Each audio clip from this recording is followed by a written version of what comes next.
and gentlemen, please be upstanding for the Chairman of Monmouthshire County Council.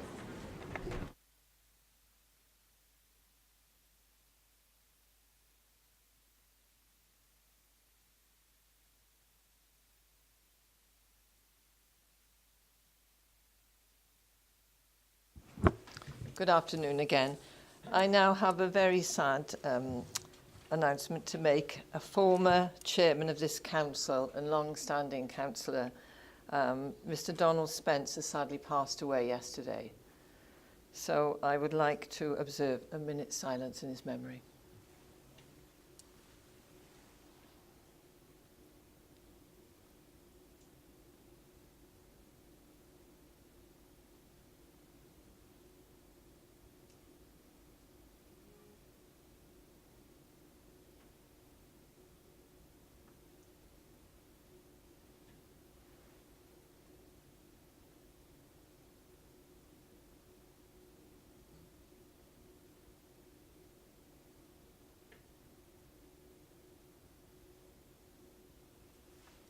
Thank you very much.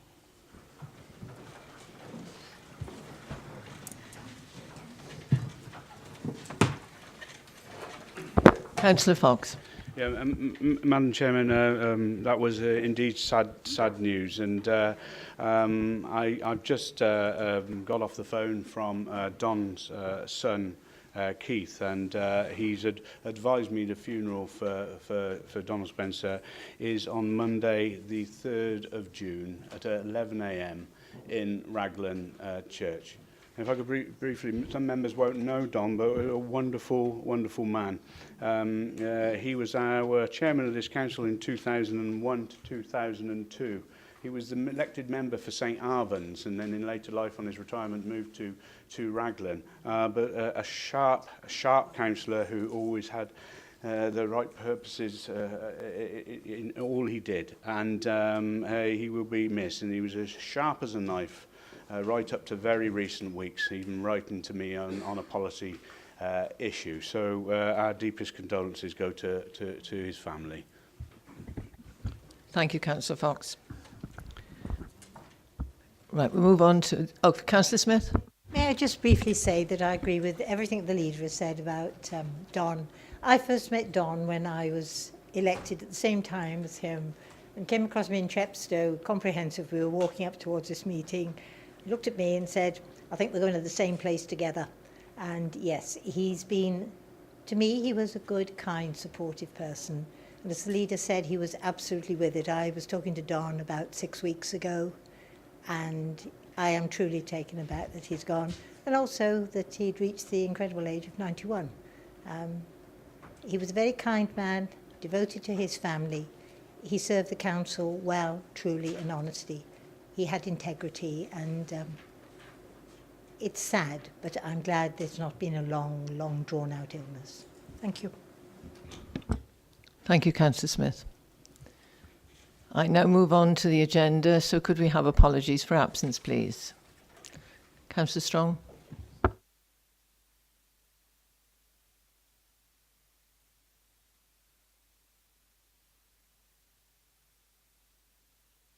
Thank you. Do we have any other apologies? Right, can we take declarations of interest now then, please?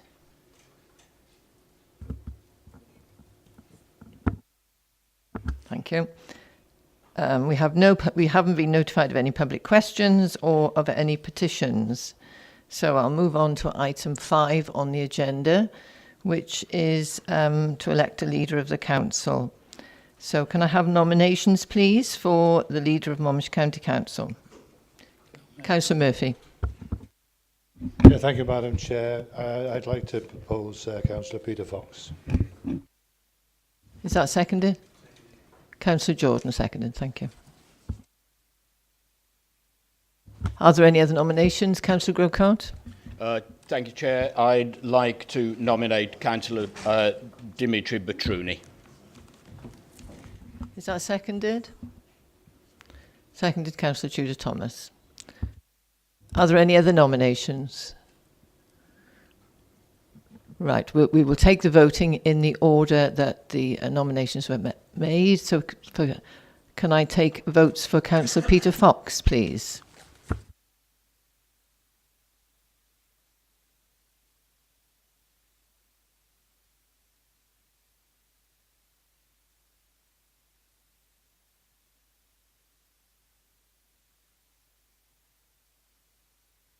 Twenty-seven for. Do we have any against?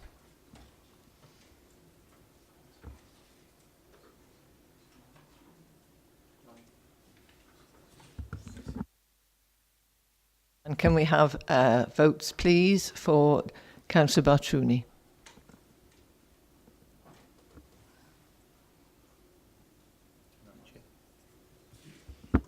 And votes against?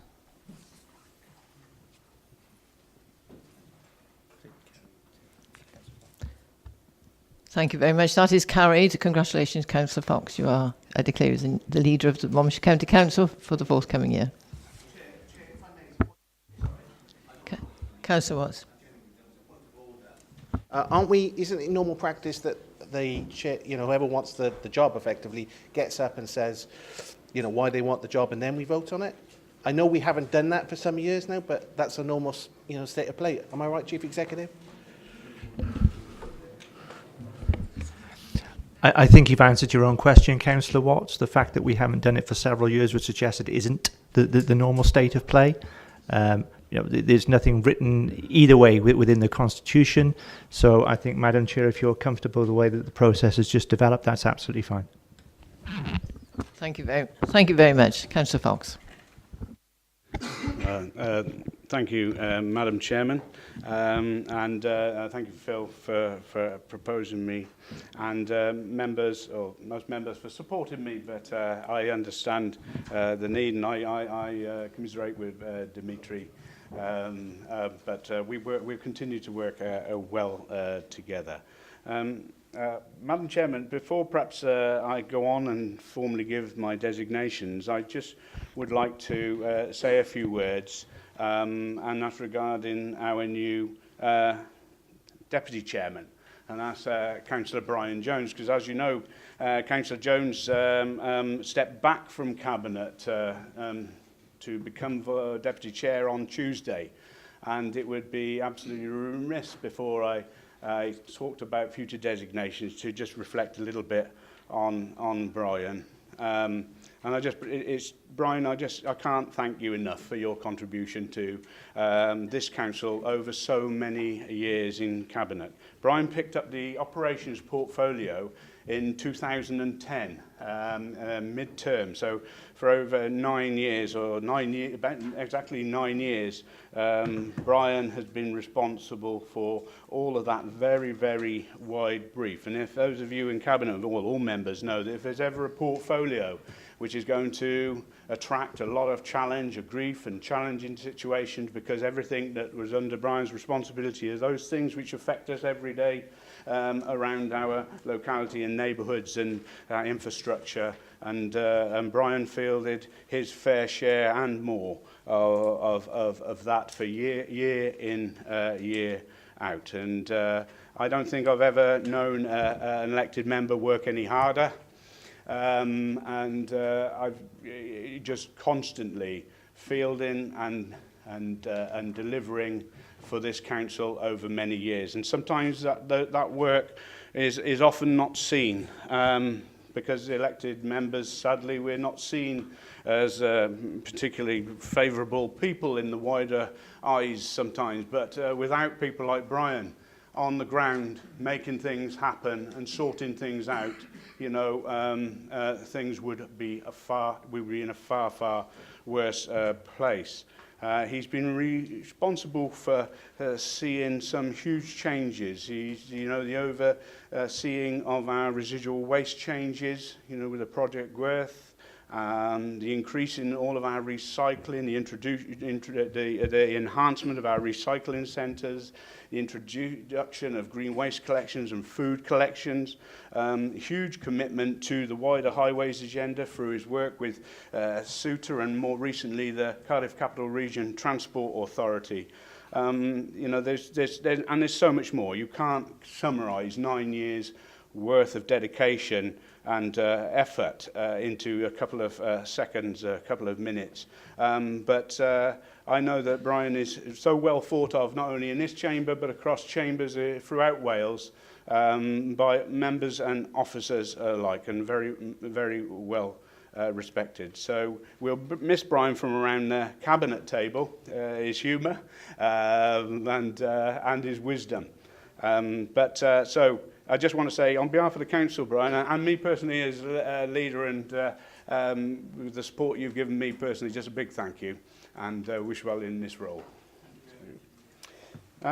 So, Madam Chairman, to go on a little more from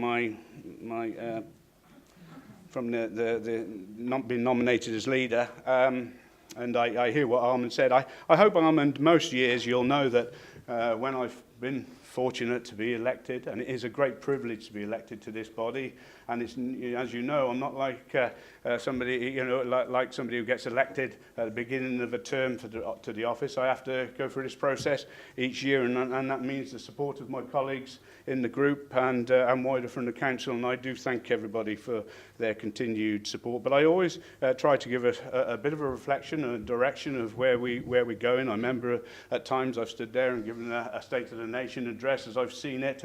Many things that I stand for, we've captured in the corporate plan, in our well-being plan. They're things that manifest from a manifesto and a commitment, and I stand by those key areas within those documents. They are what drives me in this role. But as I said, it's been a great privilege, and I do say that most sincerely. I know I say it every year, but I never take it for granted having this role. It's, you just don't know what's going to happen. But I'm very proud of what this council has achieved over its many years. Having said that, we have had our fair share of challenges, and we will not be complacent as we move forward. We know there is always room for improvement, and we know there are areas where we must do better. And that's any organisation which says that isn't the case are deluded. And so we have further work to do, but we are doing some good things. And local authorities have to constantly adjust to new pressures and rise to new opportunities. And recent years have seen us altering our approach as we battle to deliver more for less, as expectation rises and resources reduce. And at the same time, make further progress to reduce our organisation's carbon footprint and strive to make a plastic-free Monmouthshire. And we'll talk a bit about that later on, and we're great we got an opportunity to discuss that in the motion later. But these areas are going to need further focus and energy if we're really going to make an impact. We're fortunate in this organisation, and you've heard me say this before, and you all agree, I know, that we have absolutely fantastic staff.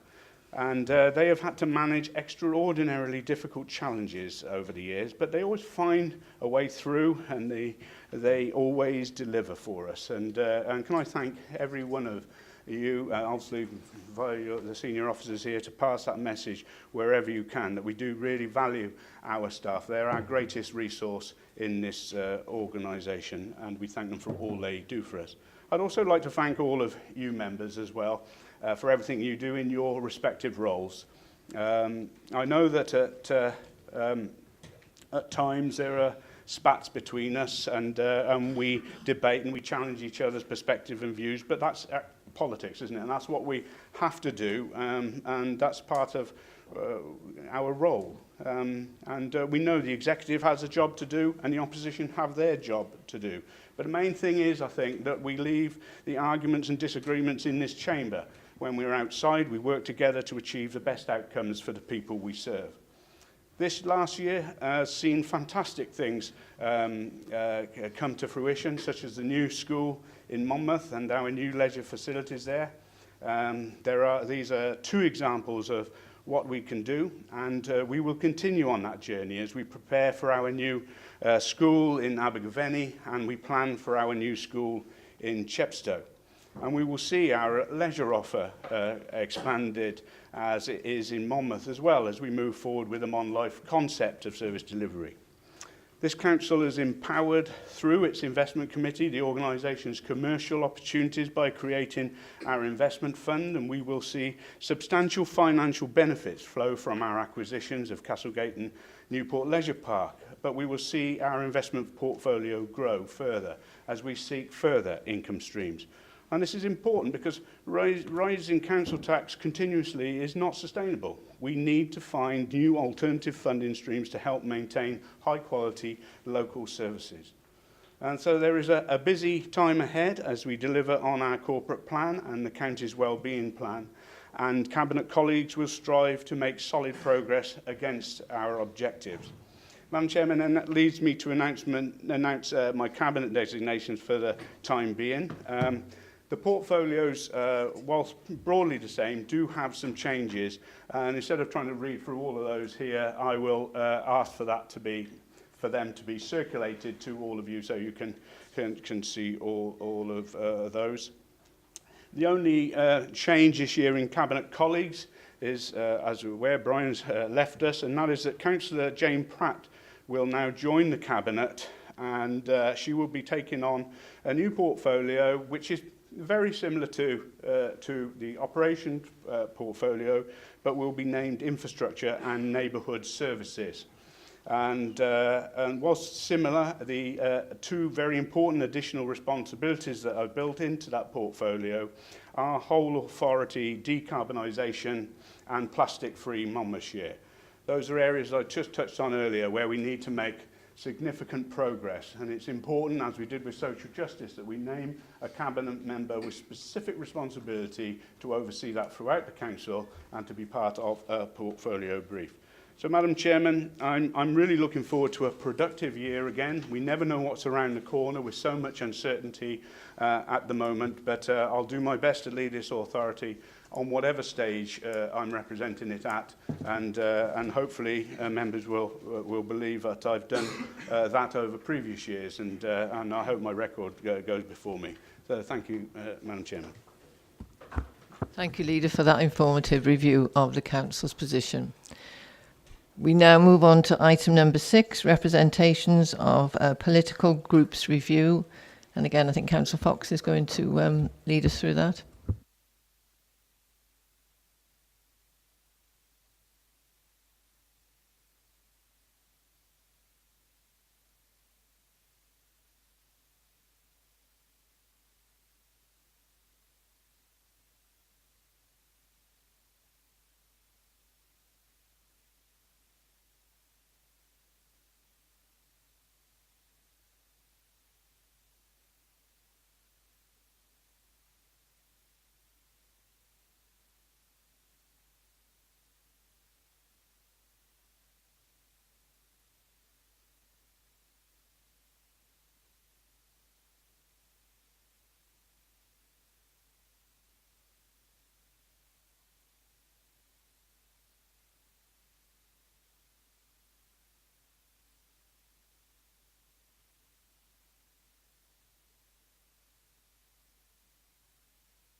Thank you. Is it seconded? Councillor Murphy. Can we put that to the vote then? Do members agree to accept the recommendation that the Council decides to accept the report and appendices as a review under Section 15 of the Local Government and Housing Act 1989 and to appoint the ordinary committees with the numbers and adjustments as indicated below, as just explained by a leader?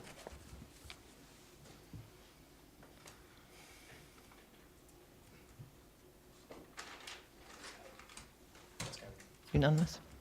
Thank you very much. That was unanimous.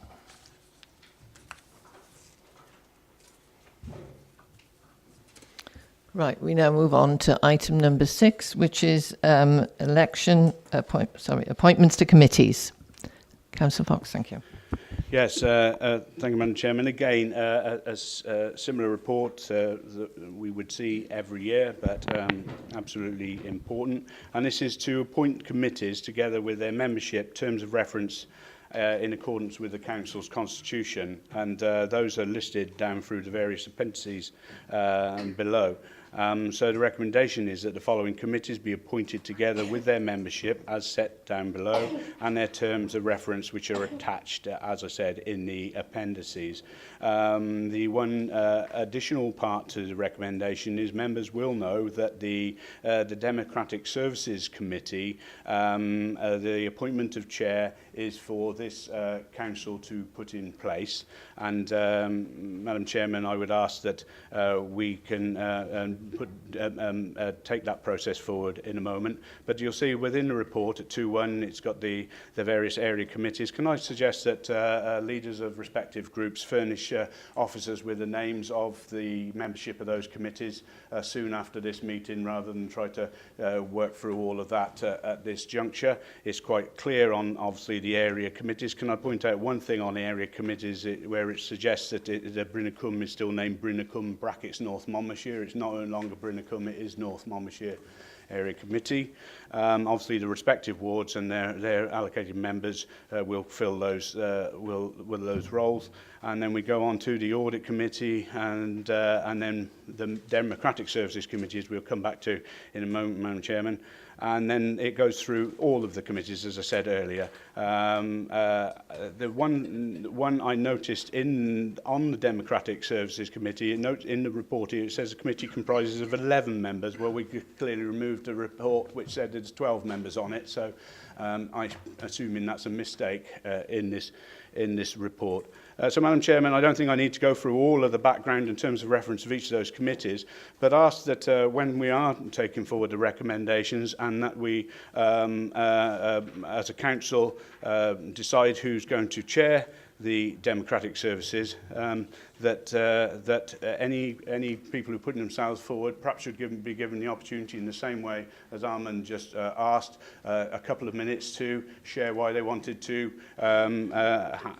put themselves forward for that committee, and perhaps as we did last year, and I recognise they'll need a vote on this, that there would be a secret ballot carried out to decide if there's a need to decide after we've heard the members speak. And I would move, whilst I'm on my feet now, that be taken forward. Madam Chairman. Thank you, Councillor Fox. Shall we have a second? Do we have a seconder for the first part of the recommendation that the following committees be appointed together with a membership as set below and the terms of reference attached to the appendices, and then we'll move on to the Chair of Democratic Service. So it's been seconded. Right, can I ask for your votes, please, for that recommendation?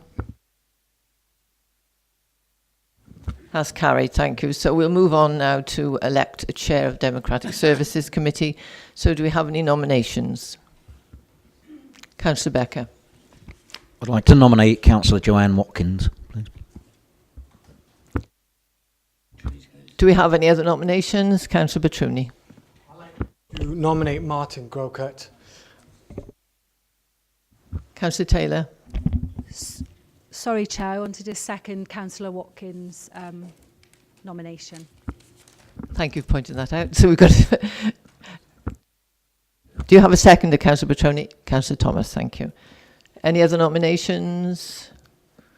Right, so we'll move on as suggested by our leader. Can we have a 2-minute presentation from each of the candidates?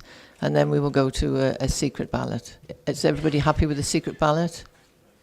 Do you want to vote on it?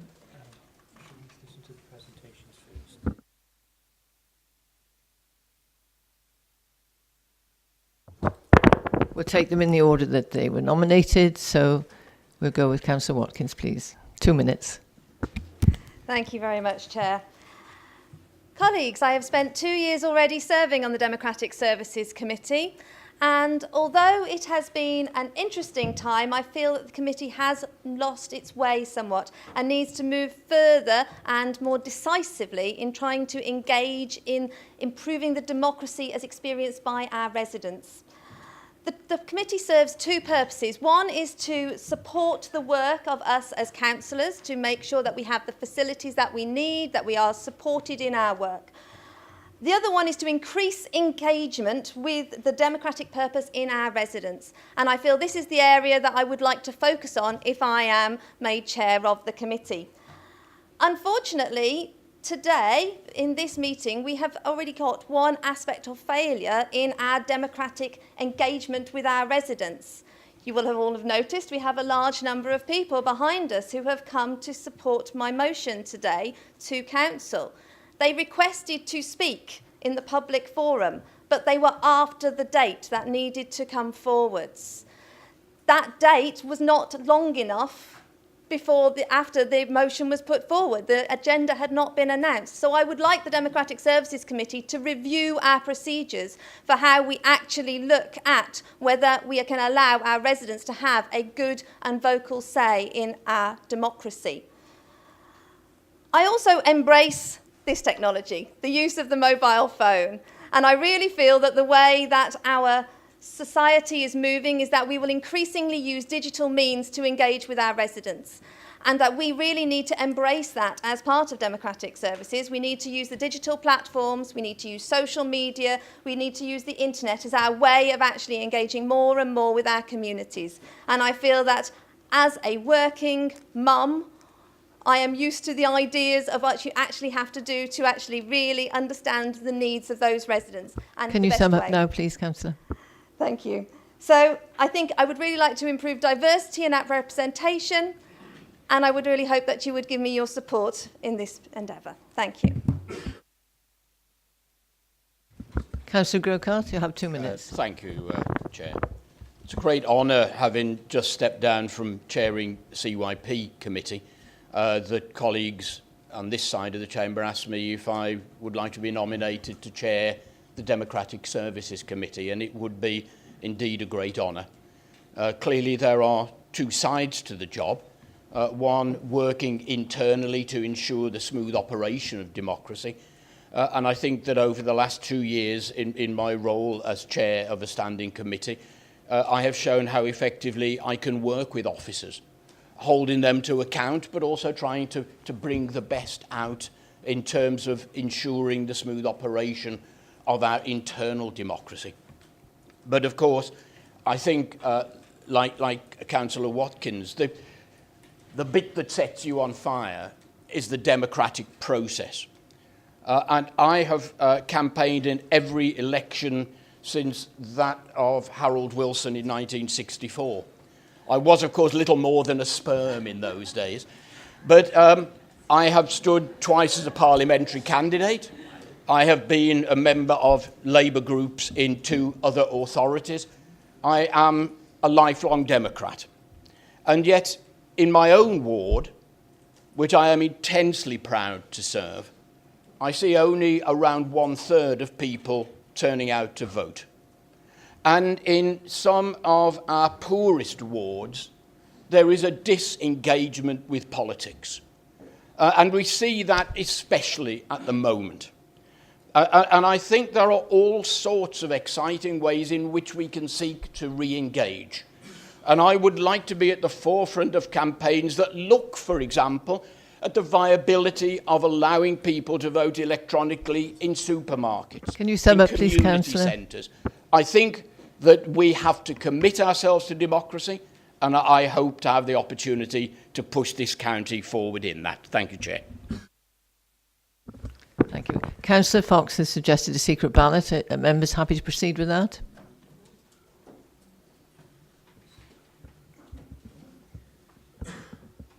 Okay.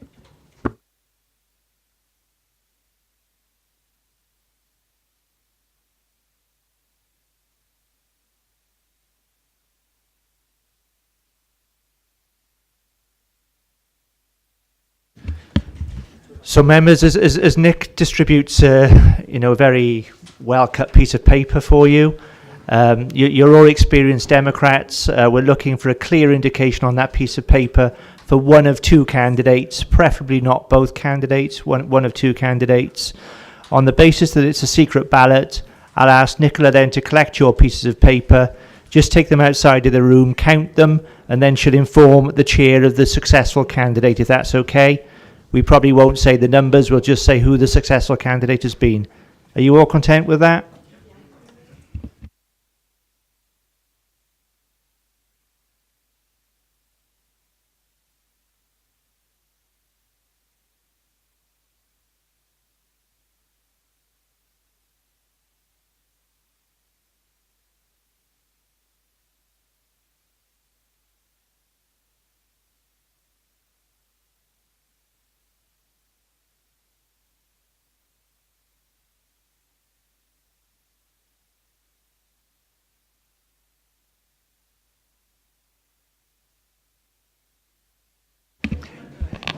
Nick, can you give the chair and the vice one as well, please? Yeah. Councillor Easton, you had your hand up. Is it? How many ballot papers will be issued? I'm sorry, I don't understand the reason for that question. You've got to count them in and count them out. So. Oh, I see.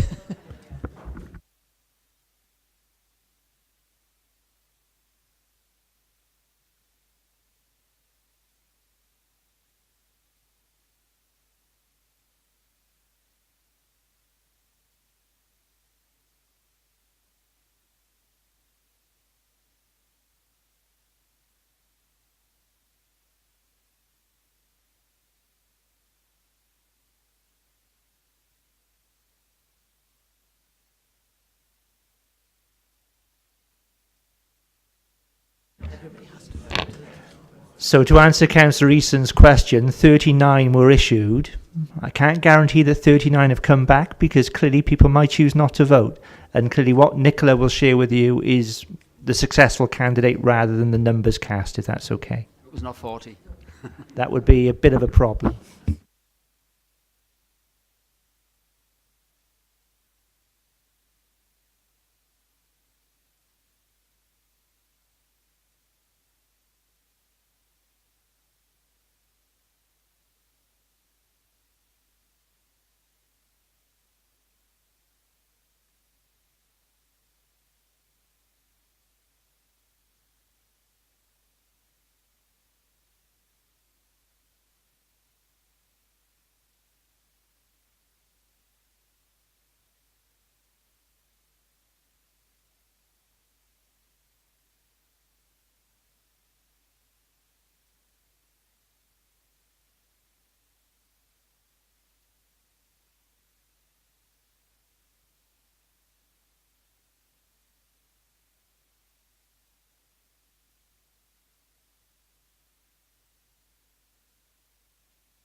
Can I announce that the new Chair of Democratic Services is Councillor Joe Watkins.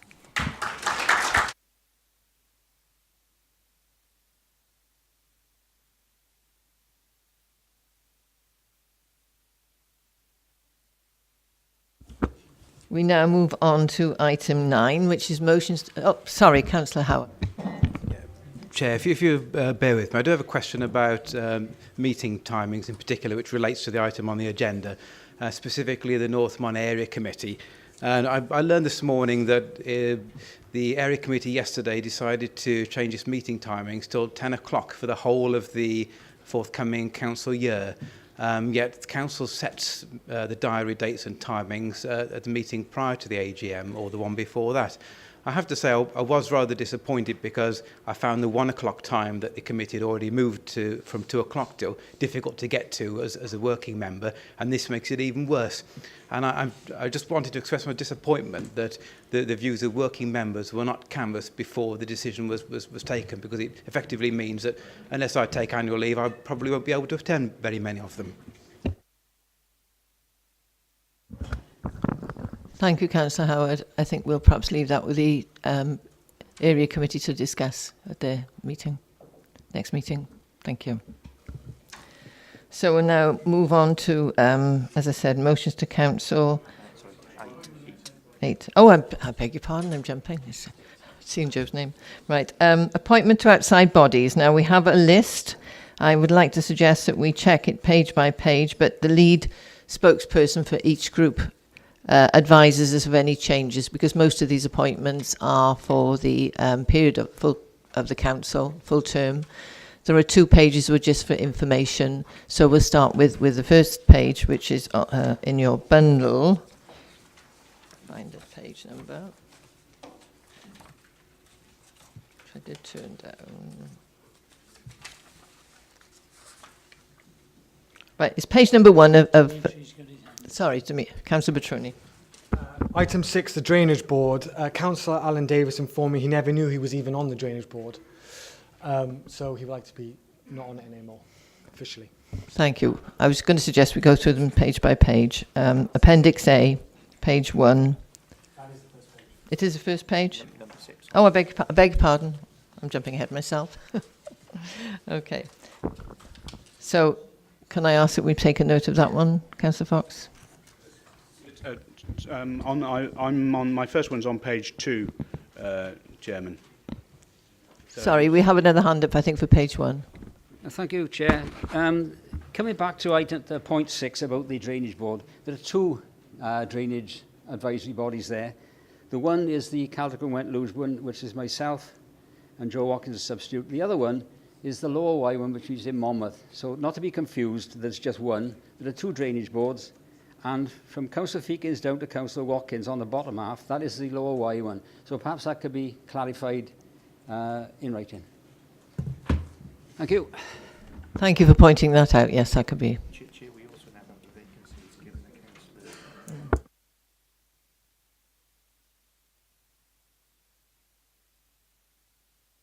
councillors. Do we have anybody else who would like to take Councillor Davis's position then on that, the Wentloog Advisory Group? No, Lower Y Advisory Group, as has just been pointed out to us. Okay, we'll leave that in abeyance for now. Councillor Smith. Is it Natural Resources or Natural Resources Wales? Natural. Well spotted. I'm going to adjust that too. Right. Thank you. On to page 2. Councillor Fox.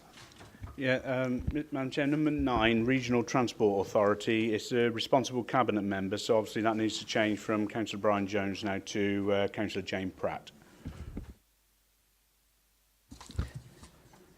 Page 3 was just a continuation. Page 4 is for information only. That's appointments by cabinet, decisions by cabinet. Page 5.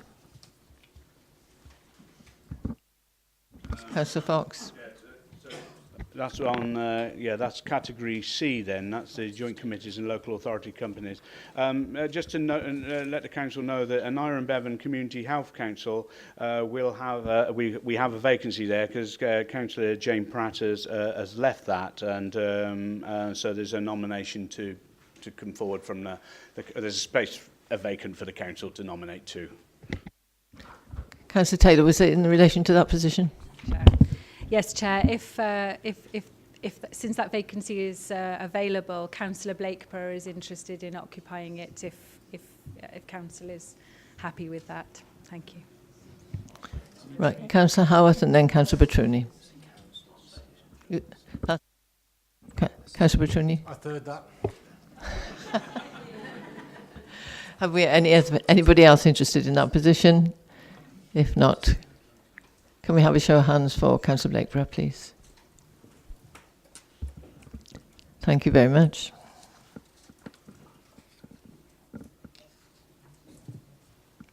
So we'll move on then to page 7 is voluntary organisations, page 8 and page 9, and page 10 is another one which is for information only. Thank you. So going back to the recommendation, the council make appointments to the outside bodies set out in the attached schedule, with the exception of joint committees listed in category B, which are all cabinet appointments. Everybody happy with that? May I just ask on number 9, page 9, the sport lot, community chest, the appointment of Laura, chair, is expired on the 18th of May. Do we have to reappoint there? It says 17 May, so it's 18, 19, so that's 2 years. Do we have to reappoint? Term of office. On page 9 it is. Page the 9. sport lot. Yeah, the 2-year appointment. Yeah, well, Yeah. thank you for pointing that out.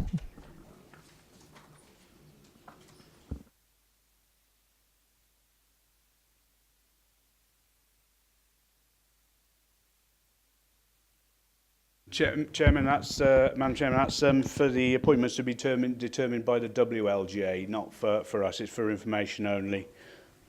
Chairman, I think the leader's mixed up there. On page 9, we have the Monmouthshire Sport Lot Community Chess Committee, and we got Brian Strong and Laura. They're expired, and Brian was last year. So unless we reappointed Brian, it should say last year. So Brian's chair should have a different date on it, and Laura should have a new appointment made if she wants to do it.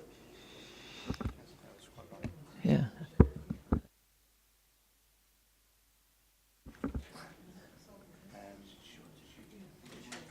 Shall we bring that one back to the next council? Yeah. As Councillor Jones isn't here, it's been suggested we defer that to the next council meeting. Okay. It would be reasonable to ask Councillor Strong whether he wants to be appointed. Yes, Councillor Strong, would you like to carry on? I'm happy to continue, Chair. We can do that appointment now then, if everybody's happy with that. And Councillor Paul Pavia. Councillor Pavia is fine, he's fine. Yeah. Oh, he's fine, he's still got 10th of May, 18? Yeah, okay. So Councillor Strong then, that's your reappointment on that one. We need to vote on that one then.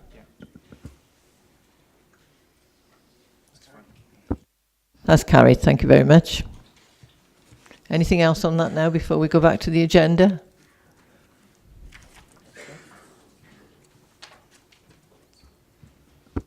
So we do now move on to the motion before full council from Councillor Joe Watkins.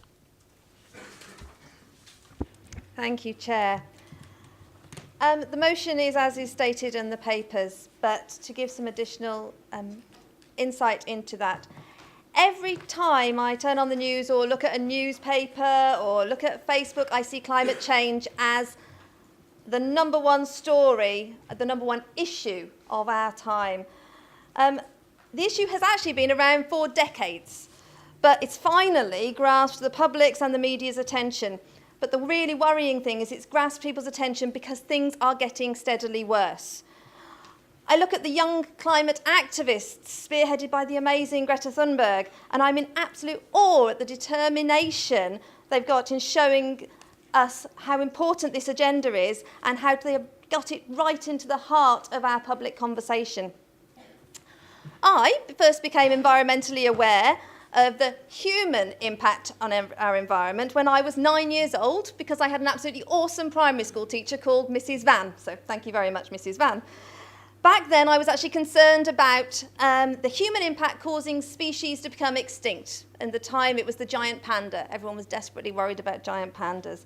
And environmental matters have stayed very close to my heart in the subsequent 36 years. But now, climate change is the biggest issue that we, our children and our grandchildren will have to face. This is our current crisis, the one that we face as a whole nation, and it is seriously being eclipsed by Brexit, and we must not let it do that. We must get climate change to be the heart of our discourse. The world's leading climate scientists in the UN Intergovernmental Panel on Climate Change have warned there is only a dozen years left for global warming to be kept to a minimum of 1.5 degrees centigrade, beyond which even half a degree will significantly worsen the risks of droughts, floods, extreme heat and poverty for millions, hundreds of millions of people. They say it is affordable and feasible to do so, but it does lie at the more ambitious end of the Paris Agreement. That half a degree difference between 1.5 and 2 degrees could actually also prevent corals from being completely eradicated and ease pressure on the Arctic. It will also help to mitigate the risk of getting to tipping points or feedback loops, like the extremely powerful methane gas that could be released from the thawing Arctic permafrost. But to have any chance of avoiding 1.5 degrees C, emissions must fall rapidly by 2030. Now, some people have asked, why am I bringing forward this motion to this particular council meeting? Well, it's for a very practical reason. We had an absolutely amazing climate change seminar on April the 9th. It was extremely informative and also extremely moving. We had representations from 3 children at that meeting who actually came to us and said, "What are you going to do?" Now, first and foremost, I am a mum. I have a 6-year-old and an 11-year-old. My 6-year-old will be 18 by the time this 12 years have passed. And I fully expect her to look at me and say, "Mum, what did you do? You were sat on a council. What did you do?" So, at that climate change seminar, our chief executive said he was up for the challenge, but needed the political will to be behind him. Our officers seemed already incredibly well informed and making great progress. I was really excited by the progress that they said they had been making. I've always been proud of the fact that when I drive around the roads outside of Caldicot, I see a solar farm that has been built by Monmouthshire Council. These are things that we can celebrate.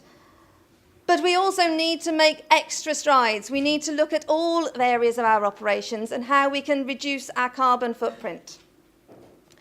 We need to make rapid change in the areas we can control now to buy us time for some aspects of technology to catch up, such as I believe they are now trialling hydrogen-powered bin lorries in one part of the country.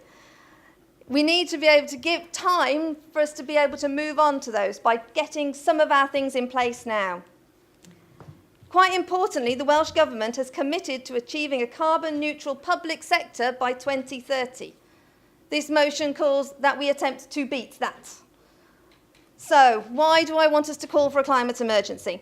I believe concern for our impact on the climate needs to be at the heart of decision-making in this council.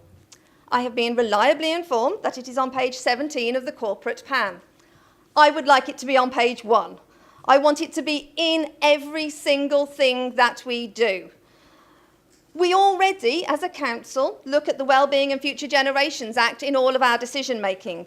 I want our carbon footprint to be assessed in the same way in our decision-making. This matters to the people of Monmouthshire. We can see representations of them here today. And they are from all over Monmouthshire. I've received so many messages of support from the residents of Monmouthshire. They have paid attention to what we are talking about today, and they want us to act. In April, my husband and I sat down and watched the David Attenborough documentary, Climate Change, The Facts. It's a fascinating documentary, and I actually think it's a must-watch for anybody in this chamber. However, whilst watching, my husband suddenly grabbed the remote and pressed pause at one particular point. And that was the point at which a map of the United Kingdom came up, and it showed sea level rises. This caused us to go away and look a little bit closer at what the predicted sea level rises are and what impact it will have on Monmouthshire. Looking at Natural Resources Wales website, it actually shows that significant chunks of Sevenside and Chepstow and Portskewitt will all be underwater if we do not mitigate. The timescales, of course, are unknown, but it will directly affect Monmouthshire citizens. So now I've been told it's important to be realistic and reasonable. Well, I don't want to do that. I don't want us to work within the boundaries of what we already think we can do. I want us to be bold. I want us to be innovative. I want us to stretch ourselves. We in this chamber have all benefited from using carbon all of our lives. It's the children of the future who will have to work out how to live without it. And we need to start implementing some of those changes now. Yes, there will be some pain. Change is always painful, but it is so much better for us to do that now, as the pain will be so much worse later on. Now, I've already only been a councillor for 2 years, but it has become apparent to me that the wheels of local government move incredibly slowly. And that is the reason why I want us to declare this as an emergency. We need to actually prioritise this if the change is going to happen fast enough. So, to inspire you to try and want to change things fast enough, I'd like to end with the words of Greta Thunberg. Until you start focusing on what needs to be done rather than what is politically possible, there is no hope. We cannot solve a crisis without treating it as a crisis. I want you to act as if our house is on fire, because it is. Thank you.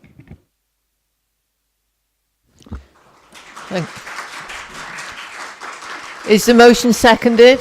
Councillor Taylor. Can I second Councillor Watkins' motion, please, Chair? Councillor Thomas. Thanks, Councillor Watkins, for that. It was working, yes. For that explanation of this motion. I fully support it. I think on a practical level, MCC now must begin to move fairly quickly to reduce carbon emissions and the carbon footprint of the authority and in the near future. Welsh Government has set the date 2030. I think that this needs to come in a bit earlier. It's obviously going to take some time. I think in particular, we need to move to much greener vehicles and plant that we use throughout the authority. We've just invested 4.2 million on new recycling lorries and refuse vehicles. They're all diesel. I know they're clean burn, but I think when those come up for renewal, we really must go to electric or hybrid so that we reduce emissions. I do hope that we can move to using hybrid petrol, electrical sort of vans, coaches. We have a huge amount of transport going on in this authority. It's a highly rural authority, and therefore children are transported long distances to school. Goods and services have to be shifted. In the future, I'd like to see a huge move on plant and vehicles. I think I'm correct in saying we currently only have 4 electric vehicles. Those are the Meals on Wheels, which obviously do short runs. I think we need to push the boundaries on that. We need to begin changing sooner rather than later. There should be a move to encourage as well and possibly help employees to move to greener vehicles in terms of them getting to work and also travelling for work, so that again that reduces emissions. We need also to look at all our buildings in terms of offices, schools, leisure centres, work with MHA in terms of houses to increase the efficiency of heating systems and to move to carbon neutral systems to provide heat and energy within housing. We obviously need to reduce things like plastics, and I know we've made at least some move on that front. We need to insulate buildings and improve awareness, so I wholeheartedly support this motion that's been put before Council. Diolch yn fawr.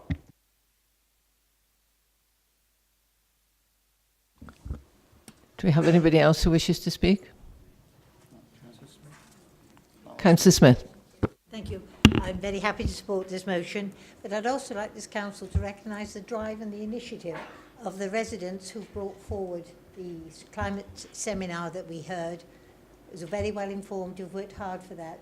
So congratulations to the climate champions residents of Monmouthshire in really highlighting the issue and bringing forward this motion this afternoon to Councillor Watkins. So thank you. Councillor Taylor. Thank you, Chair. I seconded Councillor Watkins' motion because I really think that it is very much time for us to get our priorities right. It's reached tipping point, and I think it's beyond tipping point, and I would be surprised if there isn't, cross-chamber support for this particular motion. However, I really think that we and the rest of Council can no longer afford to consider climate change as part of a slight sideshow. And I'm sure that some people will tell me it's more central. I don't necessarily believe that it is, because I do not think that we can laud our trials of, for example, electric vehicles, while at the same time calling for the M4 to be built.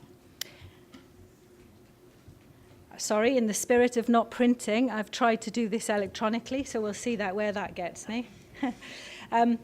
We cannot support measures such as removing the M4 tolls, a poor and regrettable cross-party knee-jerk reaction, in my opinion.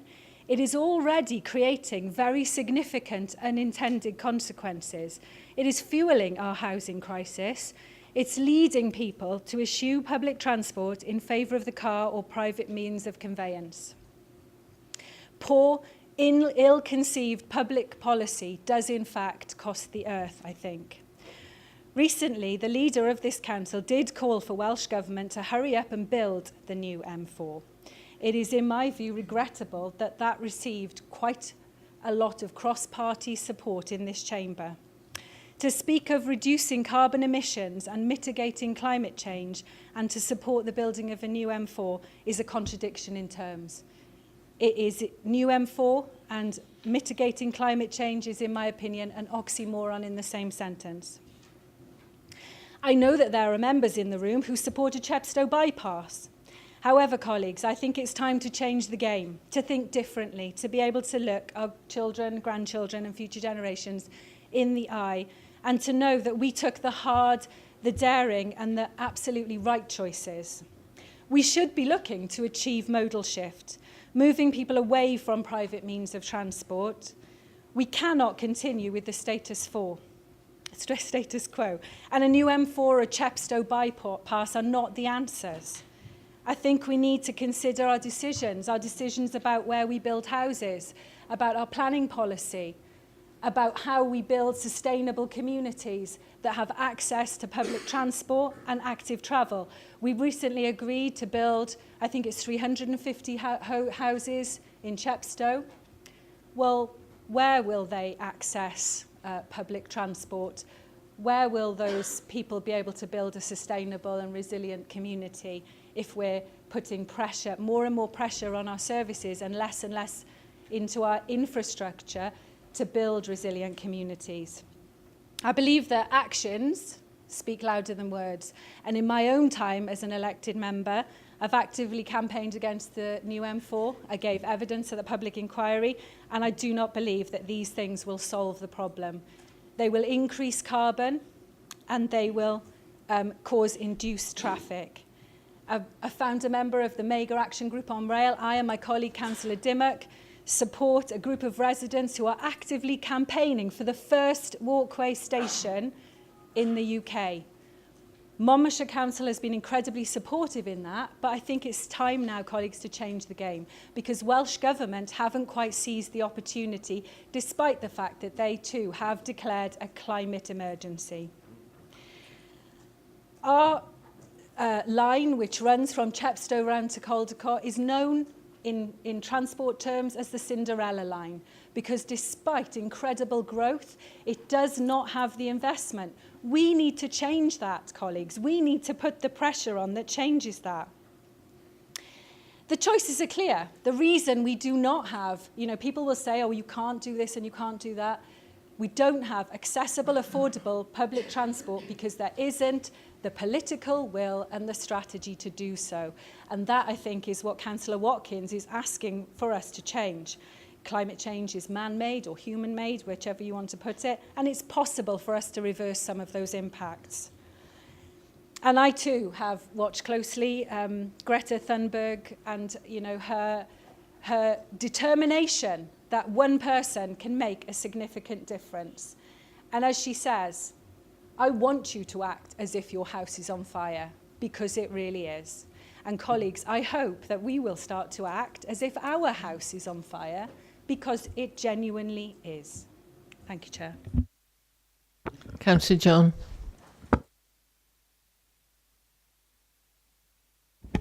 Thank you very much. I'm really pleased to have the chance to contribute to this debate, and I really applaud Joe for bringing this forward. We debate lots of important things in this chamber, but I don't think we've ever debated anything quite as serious as not just the future of our species, but the future of our entire planet. I wanted to make a contribution today, not just in a personal capacity, but almost on behalf of my own children. Sometimes I'll give my boys the TV remote, and they will choose to watch The Blue Planet or Planet Earth or the David Attenborough's new Netflix programme.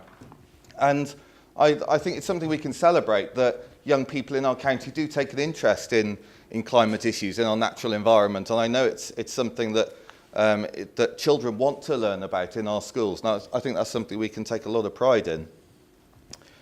But as Councillor Watkins said, our natural environment is under threat like never before in human history. And I just wanted to give you a couple of key stats. In the last 50 years, wildlife populations have on average declined by 60%. 8% of species on the planet are at risk of extinction solely due to climate change. We are ruining this planet, and we need to start doing things differently. Greenland is losing ice sheets at a rate of 286 billion tonnes per year. Antarctica is losing 127 billion tonnes of ice every year, and the rate of loss has tripled in the last 10 years. In the last 3 years, so bearing in mind, we've been sat in this chamber for 2 years. In the last 3 years, a third of the world's coral reefs have died due to rising sea temperatures. Now, we know that forests soak up carbon emissions, and deforestation can sometimes feel a world away from here in South America and other parts of the world. But it's demand for palm oil in this country which is directly contributing to deforestation, something that is directly impacting on carbon mitigation. The 20 hottest years on record have all been in the past 22 years. It's clear that climate change will impact on food production and could compromise clean drinking water. In some parts of the world, agriculture could no longer be viable. And of course, the parts of the world which will suffer most and soonest are the parts that haven't actually contributed to climate change. And I have to say, Councillor Watkins is absolutely right about the impact that this could have on Monmouthshire. I'm pleased that we've now got a carrier bag levy, and we need to encourage its use, its adoption in other parts of the world. But even now, supermarkets still use single-use carrier bags for fruit and vegetables. I mean, why things like bananas need to come in bags, I don't know. That has a direct impact on our natural world. Many people around the world were alarmed last year when a dead whale was found off the coast of Thailand with 8 kilos of single-use plastic carrier bags inside its stomach. In the UK, on average, there's 5,000 items of plastic rubbish per mile of beach. Again, that's something that impacts on us. Plastic pollution in my own ward is appalling.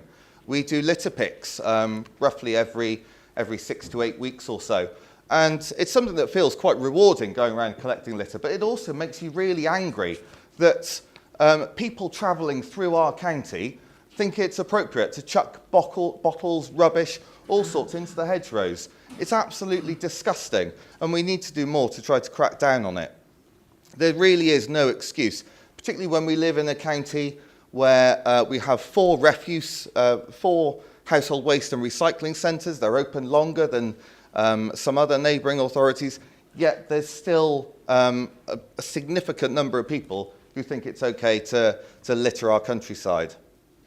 There are a number of I don't want to go into detail about some of the things we've been doing, but I do want to mention a couple of steps we've made to support the environment.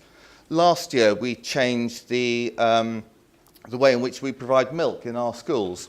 So until last year, we were providing individual plastic milk bottles for children in foundation phase with about 1/3 of a pint of milk each morning. In a year, in Monmouthshire schools, we were getting through 11,500 individual plastic milk bottles.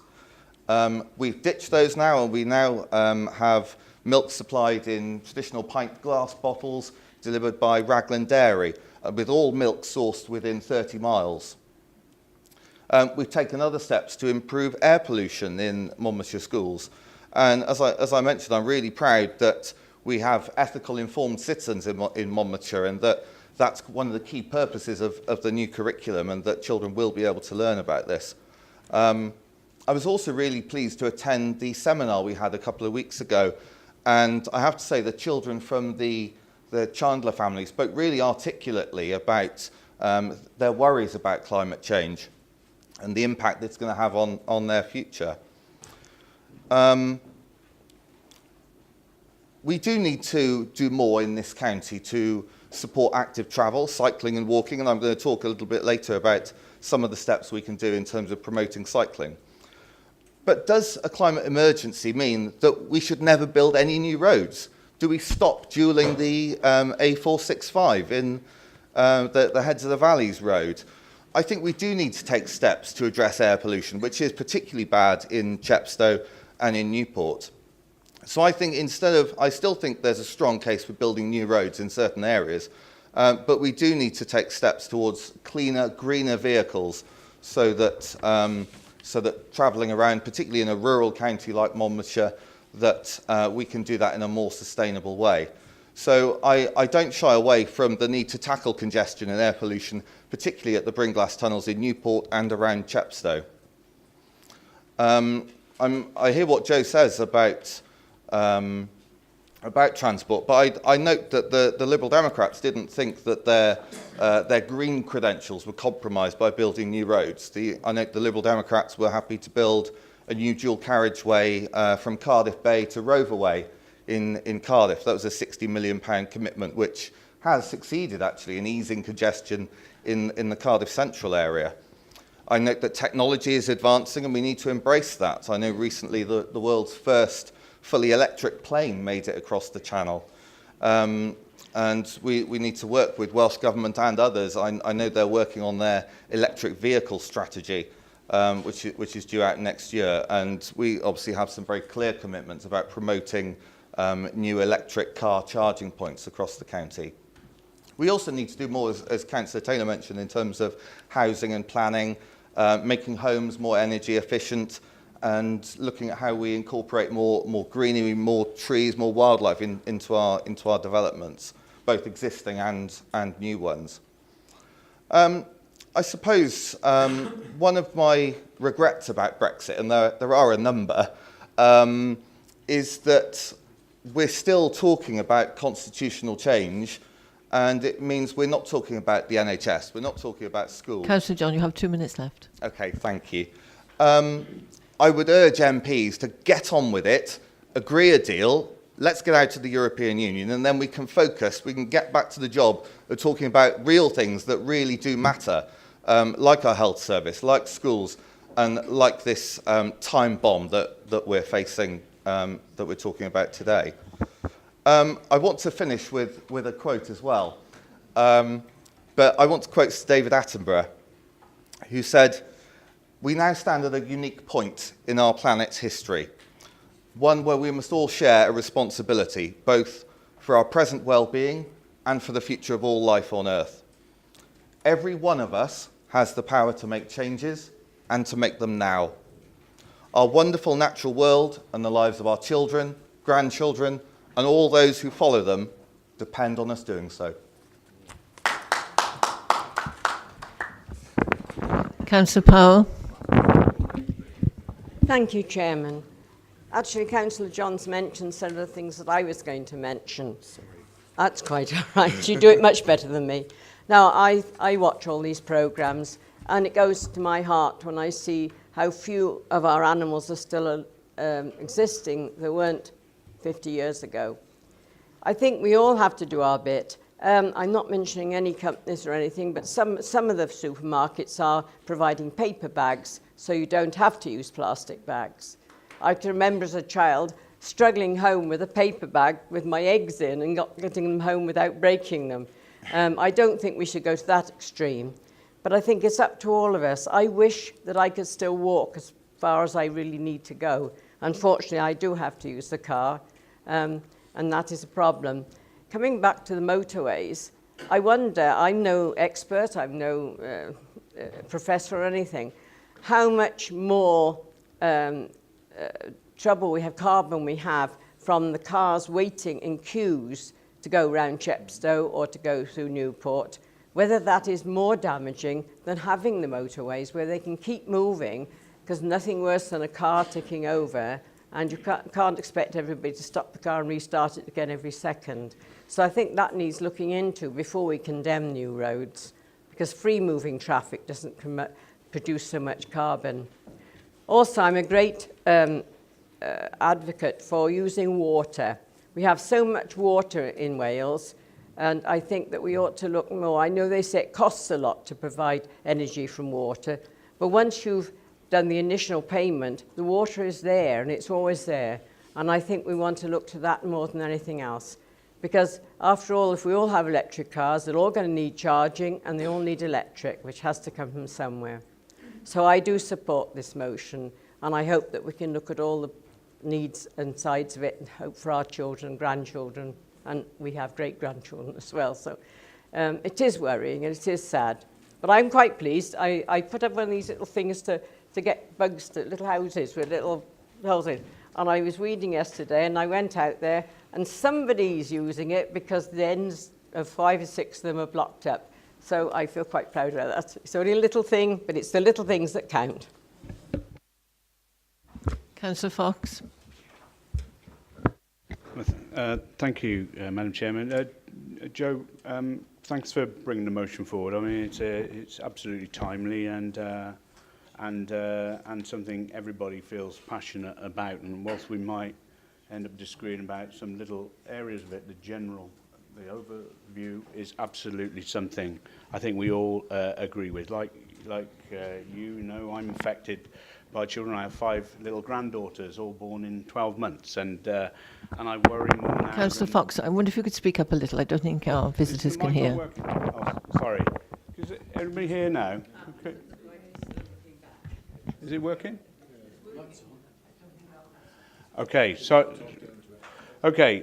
sorry about that if it can't hear me. Joe, I was saying that thank you for bringing the motion forward. It's come at a very timely period where all of us are really quite concerned about this area. And I was just reflecting on the fact that I've got 5 little granddaughters all born in 12 months, and I do worry about what we will be leaving behind for them and for their children when they come along. And there is so much happening across the world, which is extremely worrying, and it's a shame that other governments in other countries aren't being a little more proactive, so there's more of a level playing field, so we feel that your efforts are genuinely moving toward that bigger goal of putting things back as they should do. I hope that, Joe, you recognise, and visitors, that you recognise that Monmouthshire is a friend of this agenda and has been trying to embrace it and making progress, albeit we need to do more, and that's why I suggested earlier that I wanted to give a wider designation to our new Cabinet colleague to try to push this forward, this agenda much farther forward. And I just thought it might be just useful for those colleagues who may not have had a chance to look at the corporate plan lately, or the well-being plan. The well-being plan we know is from our public is a report that policy was come forward, supported by the members of the Public Service Board, and that was influenced obviously by many of the public when we did our well-being assessment. But you know, just to reflect, just so we don't beat ourselves up too much about where we are. So in the corporate plan, we are going to be improving the way we deal with litter and fly tipping. I mean, that plays straight into what Richard said. Minimise the amount of waste that is sent to landfill.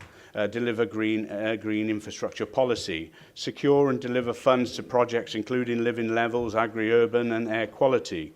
install real-time air quality monitoring equipment in 4 schools, develop local renewable energy schemes, including a second solar farm. We're the only authority, I think, with our own solar farm. We want to do more in that regard so that we can contribute to that sustainable energy agenda. And we want to reduce the carbon footprint of our council's operations. And that's going to take some time, but we need to do that, I know. And we're already, some will know, we're trialling and we're going to test hydrogen vehicles through partnerships with an organisation called River Simple. You'll know about that. And, you know, hydrogen is something I'm looking forward to seeing us being able to utilise better. I think, is it Wigan? I think maybe using hydrogen dust carts, you know, I'd be interested to see how we can move that direction in due course. We're already installing battery charge points for electric vehicles wherever where we can. And if we look at the Public Service Board, just to check that we're aligned, you know, on page 23, I think there's some narrative, gives some outline of the thinking of partners, and then on 25, some of what we will actually do as a Public Service Board, improving the resilience of ecosystems by working at a larger scale on our landscapes, to manage biodiversity and maximise benefits such as the natural flood risk management, ensuring design and planning policy supports strong, vibrant and healthy communities that are good for people and the environment, enabling renewable energy schemes, especially community-owned schemes, and developing new solutions, including storage, smart energy, heat and local supply, enabling active travel and sustainable transport to improve air quality and give other health benefits, and working obviously with children and young people to improve their awareness, understanding and action for sustainable development and make them responsible global citizens. So there's a massive onus on all of us to follow this agenda. And now I know people will say, well, words are cheap, let's see the actions. Well, I'm adamant, and this council is adamant, all of us collectively here, there's no political barriers in this one, I don't think. We want to see progress in many of these areas. But I just wanted to give a flavour for some of you just to realise that we are switched in to this agenda, and we do want to make some progress. I'm obviously leader of the council, and I have to represent us in many forums. And whilst this agenda is important to me, also agendas such as finding high-quality homes and high-quality jobs and creating quality life for people all across South East Wales is really important. And I want to see that area becoming vibrant and allowing people to have, you know, grow up with and have the opportunities that perhaps I had. And we need to do more on that agenda. And that does require some fixing now, which can't be, you know, which needs things like the M4 relief. You know, that's not to say we can't move to a more sustainable transport system on that M4 as we progress, because I just don't think our public transport via rail and things are in a position to satisfy the needs of this world anywhere. You know, they're not ready yet for that. The amount of freight which needs to come into our country, how can that be? You know, we're not ready for that, but yet we have a burning problem to deal with right now, and that's the same for Chepstow as well, with the congestion there. Whilst it would be desirable to wipe cars out overnight and replace them with some other type of transport, that isn't going to happen. We have to be realistic, and I am a realist. I'm a farmer. I'm close to nature. I'm passionate about my farming and my country life, and I want everybody to be able to benefit that from future generations. So on to the motion. I think the motion is pretty good. But I have a few changes which not everybody will like. But again, it's back to being a realistic and what I believe we can actually sign up to this council and make happen. Actually, it's only a few words of amendment I'm seeking to put before this council today, Madam Chairman, which doesn't change the focus that Monmouthshire County Council will declare a climate emergency. I'm confident that will happen today. But it's a few word changes, Madam Chairman, and I'd like to make that amendment. I can perhaps read that out, and then perhaps, if you wish, members could be further furnished with that. Like I said, it's a few words. So I'm keeping to the bullet points you've put, Joe, and I'm just changing a couple of words within them. So the motion to Monmouthshire County Council to declare a climate emergency would stay the same in my mind. That the next bullet point, that this council will strive to reduce its own carbon emissions to net zero in line with the Welsh Government target of 2030. That this council would develop a strategy and associated action plans to aim to deliver these targets as soon as practicable. Next one, that this council will continue to review the corporate plan, the wellbeing plan, the local development plans and other relevant plans and policies to support the above. And then to publicise this declaration of climate emergency to residents and businesses in the county and encourage and support them to take their own actions to reduce their carbon emissions in line with a 2030 target. And finally, to work with partners across the county and other councils and organisations to help develop and implement best practice methods in limiting global warming. Madam Chairman, I know there's some subtle changes there, but they are changes that I believe makes this motion something that we can actually agree and I can work with meaningfully and realistically as we move forward. I hope that things change in the future, that we can accelerate this process far faster than anybody's agreeing. And we are nothing if we're not pragmatic in this council, and we are progressive, and we will embrace change, and we will deliver that wherever we can. I don't want to hamstring this council by pledging to something we can't deliver against. I want to deliver against these time frames, and I want to deliver on this agenda, and I've shared why earlier. So, Madam Chairman, I move that amendment. Thank you, Chair. Can I have a seconder, please? Councillor Murphy, thank you very much. I can just advise everybody that the debate will now centre around the amendment as it's been proposed and seconded. So those that have already expressed a wish to speak, I will carry on with the list. Okay. So the next person who wished to speak was Councillor Watts.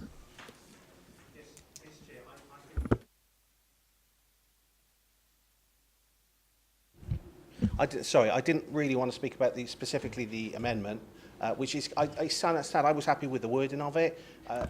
Councillor Watts, would you like to wait then till this has been debated? I am going to say something about the amendment, is that, if you let me finish, Chair, is that what tends to happen for the members of the public is that opposition parties, whether it's the Independents or occasionally the Liberal Democrats or the Labour group, will bring these proposals, and then the Conservative Party will hijack them, yeah, with little amendments in an attempt to take ownership. And I find that really sad. I do, because the spirit of what Joe's put forward is good, it's honest, it has integrity, and yet there's this element of nickel and diming in some way to present yourself as passing this off as your own amendment. I'm really disappointed with it, because we've got to get past that, Chair, if we're going to work together. Thank you. The next councillor asked to speak was Councillor Pratt. Do you wish to speak on the amendment? Yes, I will. First of all, I'd like to thank Councillor Watkins for bringing this motion, and I am going to support Councillor Fox's amendments. And as has already been referred to, our recent climate change seminar, we spent valuable time watching a presentation from Rob Proctor, a local campaigner and climate change expert, and young people who gave a moving account of the serious challenges we face and the cost to the earth and future generations if we don't act now. This is a progressive and forward-thinking council, and what came out of that workshop was a recognition that we've been working on this topic already.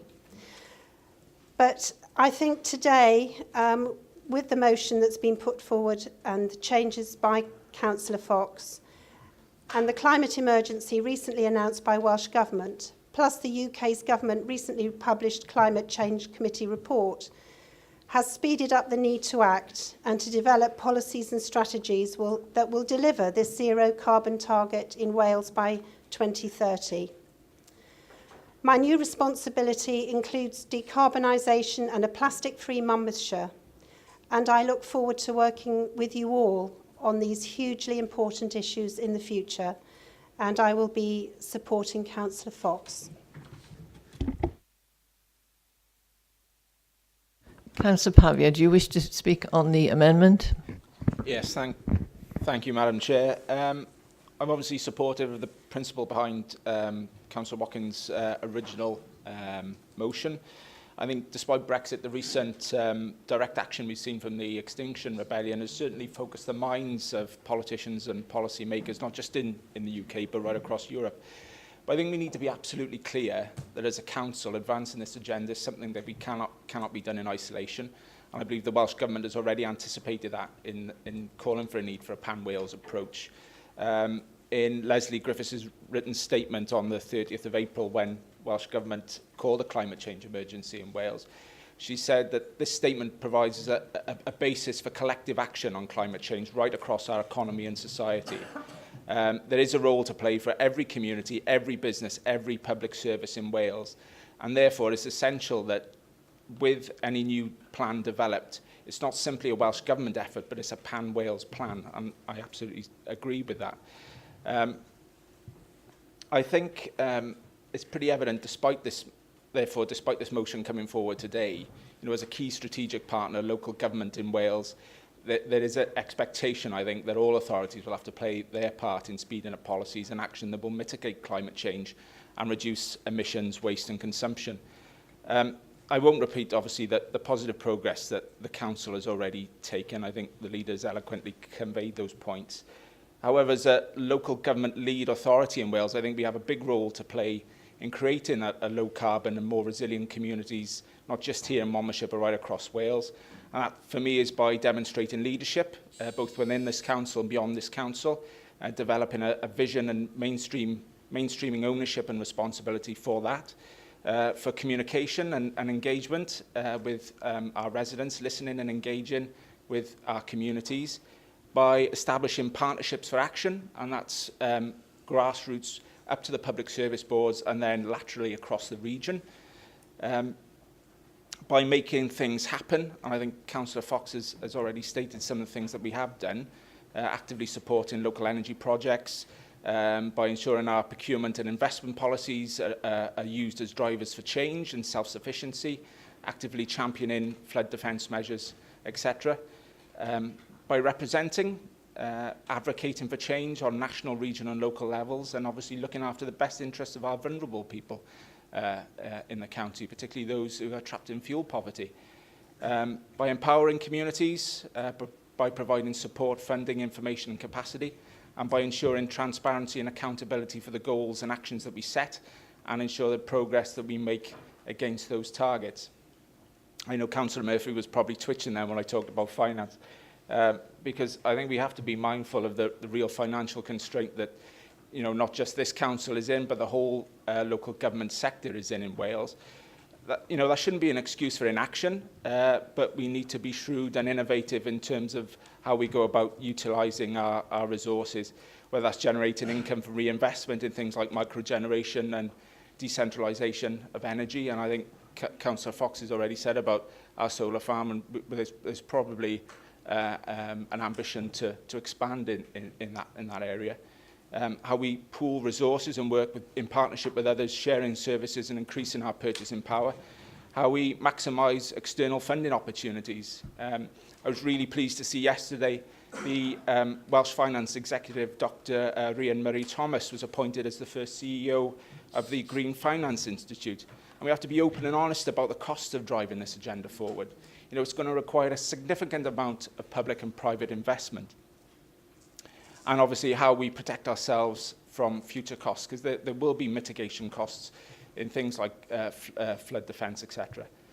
On a personal note, as the elected member for Larkfield and Chepstow, the air quality zone there is one of the worst in the country, and urgent resolutions need to be found to mitigate that pollution for residents of the whole town. I hear what Councillor Taylor said about modal shift, and I absolutely agree with that. But there's a mix here, and I think the Chepstow bypass is a key part of that mix. You know, as the chair of the Economy and Development Select Committee, we've got some significant pieces of work in the offing and that we are taking forward in partnership with officers. That's one of the key is in terms of planning, our local development plan review, and the need for more affordable housing, and how we encourage developers to create more carbon neutral housing, more sustainable housing. Our economies of the future work, how we shape and make sustainable our diverse economy for the future here in Monmouthshire.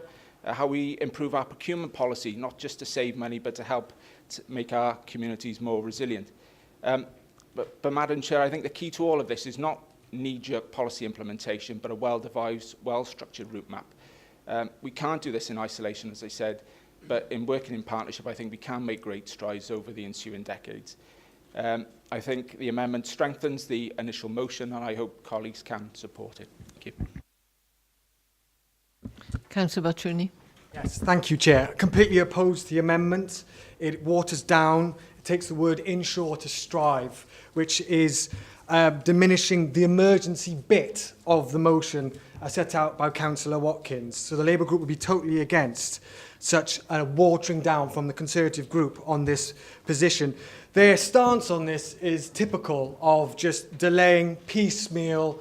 Oh, it's all a bit costly. And I think Councillor Pavia said, what about the cost of implementation? Well, what about the cost of environmental catastrophe with no clean water, bad toxic air, ill health caused through that, and the social justice agenda is out the window because the poorest always suffer when the environment is damaged. So we oppose the amendment. And I'd like to put on record my support and the Labour group support for the campaigners here who've turned out in their own free time to come and lobby us, and their effective lobbying of all political parties to push this climate change emergency motion. And I commend Councillor Watkins for bringing it forward. And the reason why, and I don't want to speak for them, but the reason why they're here with their banners is because it is an emergency and there is a need to ensure we deliver on targets, not strive, hopefully, maybe put a plastic cup in recycling here and there, but ensure that we deliver the climate change targets we need to do, because it is an emergency. But hey-ho, that's what the Conservatives do. On the wider narrative about roads that Councillor Taylor talked about, and why there is the need to ensure, not strive, as Councillor Fox wants to do, is the particulates and the kind of carbon nitrogen dioxide emitted on Chepstow exceeds European levels all the time. Around Newport, it's exceeded 9 times this year already. Idling traffic, I think Councillor Maureen Powell said it, idling traffic is double the emissions of a smooth-moving vehicle. So there is a need for some balance around road building, and particularly, I would argue, around Chepstow. And I was really disappointed to see that no real thoughts have gone into the rebuilding of the building of 350 homes at the bottom end of Chepstow, even though Chepstow was already clogged, already chock-a-block with traffic, and doing huge environmental damage, but also human health damage that we know is happening. And yet we have put 350 homes at the bottom of the house, incidentally supported by the local Liberal member, which is contradictory to the motion set out by the Liberals right here, right now. And there isn't a need to ensure that we do this and not strive, because it's already been too many delays set out by the coalition government, by the Conservatives and Liberals since 2010. Labour, before it left power, introduced the Climate Change Act, the first in the world, to set out proper targets to be hit. Since then, the Conservatives with the Liberals banned offshore wind, slashed feed-in tariffs for all renewable energy, put a gas-first strategy instead of, because they were striving, they weren't ensuring, you see. It's an important difference. They removed the need for all new homes to have a zero carbon emissions. The Conservatives and the Liberals delayed the agenda for 7 years. And people say, don't put politics into this. Politics matters, because the politicians are the ones that deliver and drive it. And so it's important that we ensure, not strive, because ensuring means we save our future.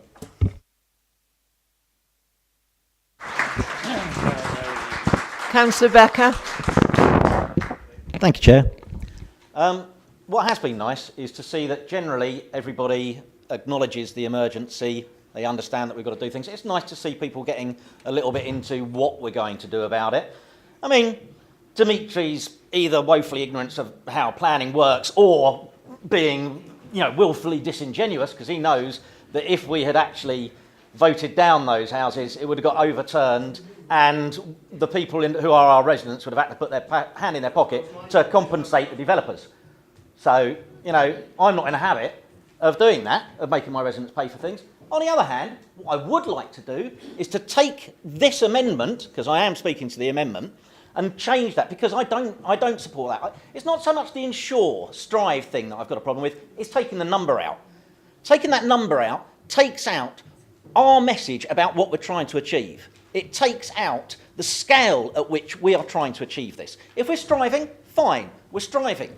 But we should be the ones leading the way to our businesses and our counties and say, what we're striving towards is to keep it really low. We're not saying that single-handedly we're going to stop it being over 1.5 degrees, but we're saying that's the kind of effort we're going to put in.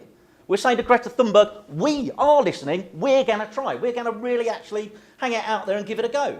But instead, we've taken the teeth out of it. We've taken that number out of it. We've taken that commitment to an actual, an ideal out of it. And it becomes something that's like, we all know it's really bad and we're going to try and do something about it. I'm sorry, I'm going to have to be against the amendment for that reason.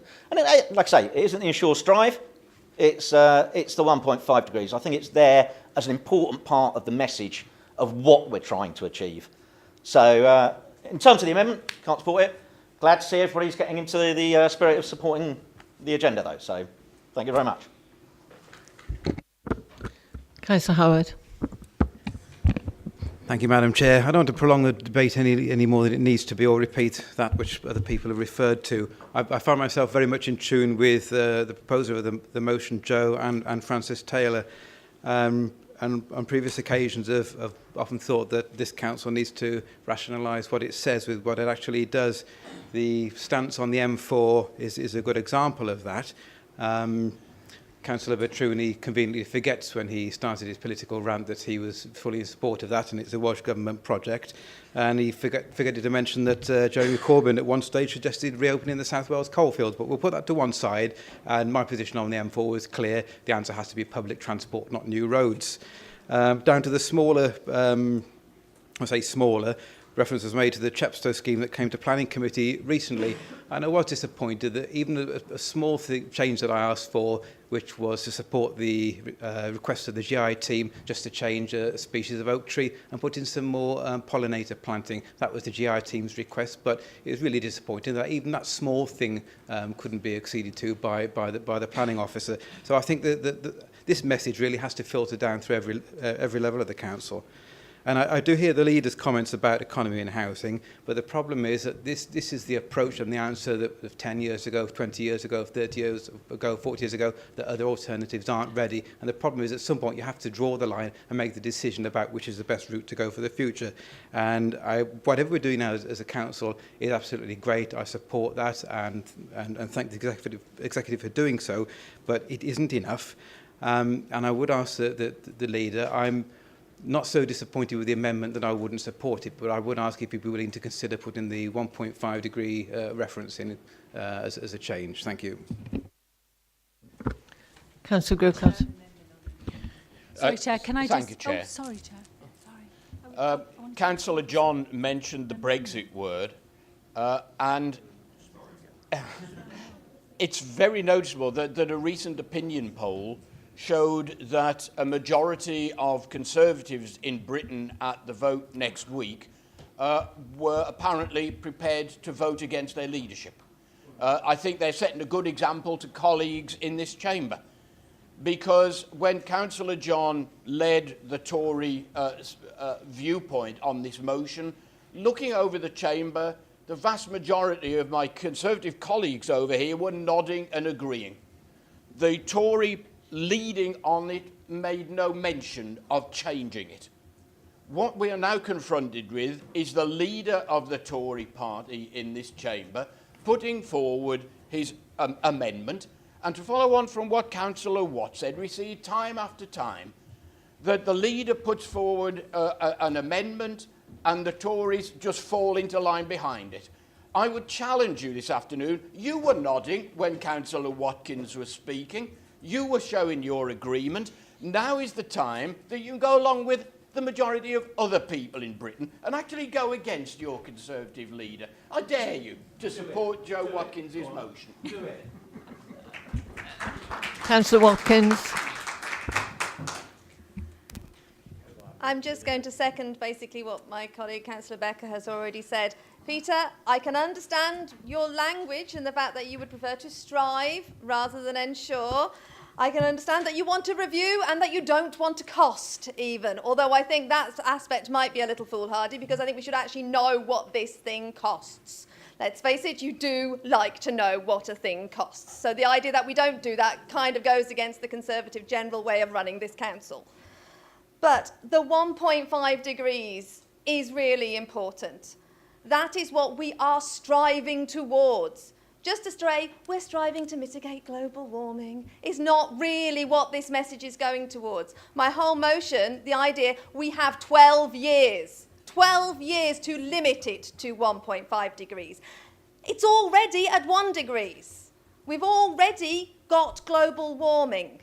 So Peter, please rethink the 1.5. I would really appreciate it, and I really think then the Liberal Democrats would back that amendment.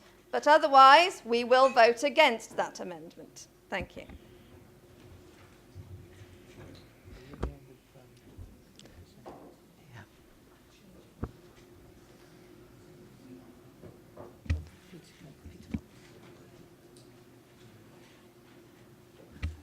Just before we proceed, I think we're at the conclusion of inputs on the amendment. And as per usual, I would say outright, I'm just trying to be helpful here. I think most members understand that you cannot debate more than one amendment at a time. The issue that Councillor Becker has brought up and Councillor Watkins has returned to is the issue about 1.5. So I'm going to make a suggestion to you. You have to vote on the amendment that Peter Fox has put forward. Okay? If, having done that, and I'm not taking a view in terms of whether it sort of passes or falls, if Councillor Becker, I'm trying to respect what you were trying to do, if at that point in time you want to introduce the aspect about the 1.5, I think you should do that via a separate and second amendment. Otherwise, it becomes too confusing, okay? So I'm just giving you some process advice. You should not be looking to aggregate amendments into one. We cannot do it that way. It has to be singular. Okay? Madam Chairman, forgive me, and perhaps then before you move to that vote, and perhaps I will be led by the chief. This might be wrong. I said forgive me for standing, but before we move to the recognising I put the amendment, I've heard the messages. You know, I'm content to review my amendment to incorporate the 1.5 on that last one, and happy to adjust that amendment before it's taken if it saves time. Otherwise, we can go through the process the Chair said. Hang on, it's an amendment to an amendment. It's amendment. I'm going to ask the Chamber how they would wish to proceed. I've given you clear process advice. The leader has offered to adjust his amendment. That's assuming that everybody wants to, and I think that's an unsafe judgment. I think you should proceed with the amendment that you originally put forward. If subsequent to that, Councillor Becker wants to return and propose a second amendment, you can do that. Okay? I'm so sorry. But I'm unclear. Are you asking him that he has the opportunity to withdraw his amendment? Councillor Watts, let me be absolutely clear for you. Currently, the Chamber is debating an amendment put forward by Councillor Fox. In responding to that amendment, Councillor Becker and others have introduced the idea of adjusting that amendment again. I am being very clear with you that I do not think you should do that. You should take a view as a council on the amendment put forward by Councillor Fox, which he is not looking to remove. He was looking to give ground, actually. There are issues with the way that we make decisions if we start to give ground on amendments. I've given Councillor Becker a way forward if he chooses to take it, but for now, you've come to the end of people requesting an input on the amendment, the original amendment.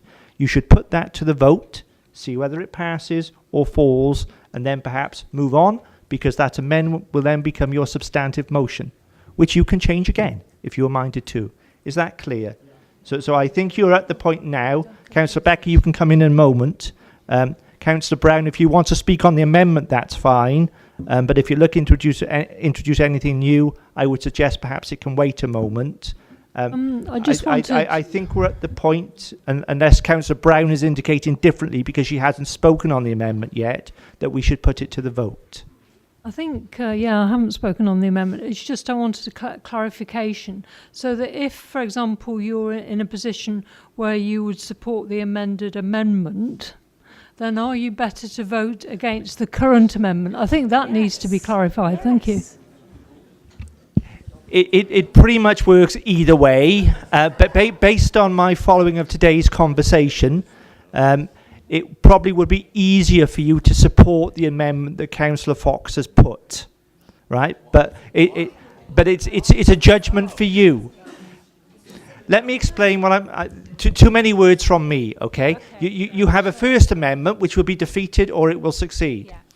I think it's highly likely that Councillor Becker will move a second one, which will be defeated or it will succeed. There may yet be a third one, a fourth one, a fifth one. I can't see into the future. So the basis that we end up agreeing is for you to determine. So Councillor Brown, you can be for it or against it. You will have another opportunity to influence the final direction of this decision. Is that clear? Thank you. No, he's voted, and that is the amendment. You cannot make an amendment to amendment. Right, councillors, can I just have your attention, please? Councillors, we are now, let's be clear, we are now going to vote on the amendment as put by Councillor Peter Fox. And we want... Recorded vote, please, Chair. No, we've voted. We do? No. Yeah. We need 9 people. We need 9 people for a recorded vote.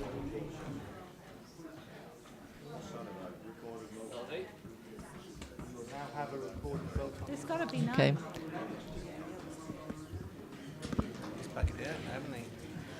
So we are voting against his amendment. Yeah, of course, you start this simple. He shouldn't have led her. Right, I'll just explain how that works. As councillors' names are called out, they will then indicate the way they wish to vote. And just to be clear, it is on the amendment at this stage. Thank you. Okay, first, Councillor Petruni. Councillor Becker. Against. Councillor Blakeborough. Councillor Brown. Against, as prefer amendment to amendment. Against. Councillor Clark. Councillor Davis. Against. Councillor Devi. Councillor Dimmock. Councillor Easton. Councillor Edwards. Councillor Evans. Councillor Feekins. Councillor Fox. Councillor Grocott. Councillor Guppy. Councillor Higginson. Councillor Howard. Councillor Howarth. Councillor John. 4. Councillor David Jones. Penny Jones. Councillor Penny Jones, sorry. 4. Councillor Sarah Jones. Councillor Brian Jones. Councillor Jordan. Councillor Murphy. Councillor Pavia. Councillor Powell. Councillor Pratt. Councillor Roden. Councillor Smith. Councillor Strong. 4. Councillor Taylor. Against. Councillor Thomas. Councillor Treharne. Councillor Watts. Councillor Watkins. Councillor Webb. Councillor Williams. Councillor Woodhouse. Thank you.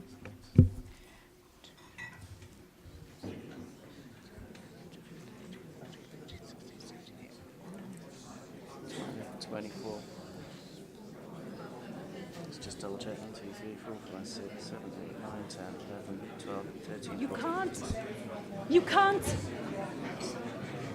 Matt, you cannot amend an amendment. You have to vote on it and then.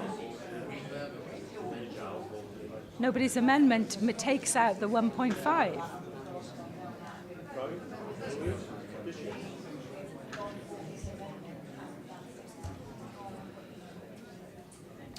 Madam Chair, the amendment has carried. Can I have your attention, please? How many?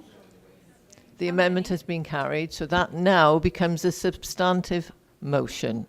And we will now start again, Councillor Fox, and everything else has gone before. We're back to that motion as being the substantive one. Thank you, Madam Chairman. As I said before, that I am happy now to receive or to support an amendment which only adds that 1.5 degree change. That's all. That's all I'm agreeing to. That's different. Okay. Do we have a seconder for that proposal? We can now debate that. Councillor Becker. Yeah, that's what I would have done. So.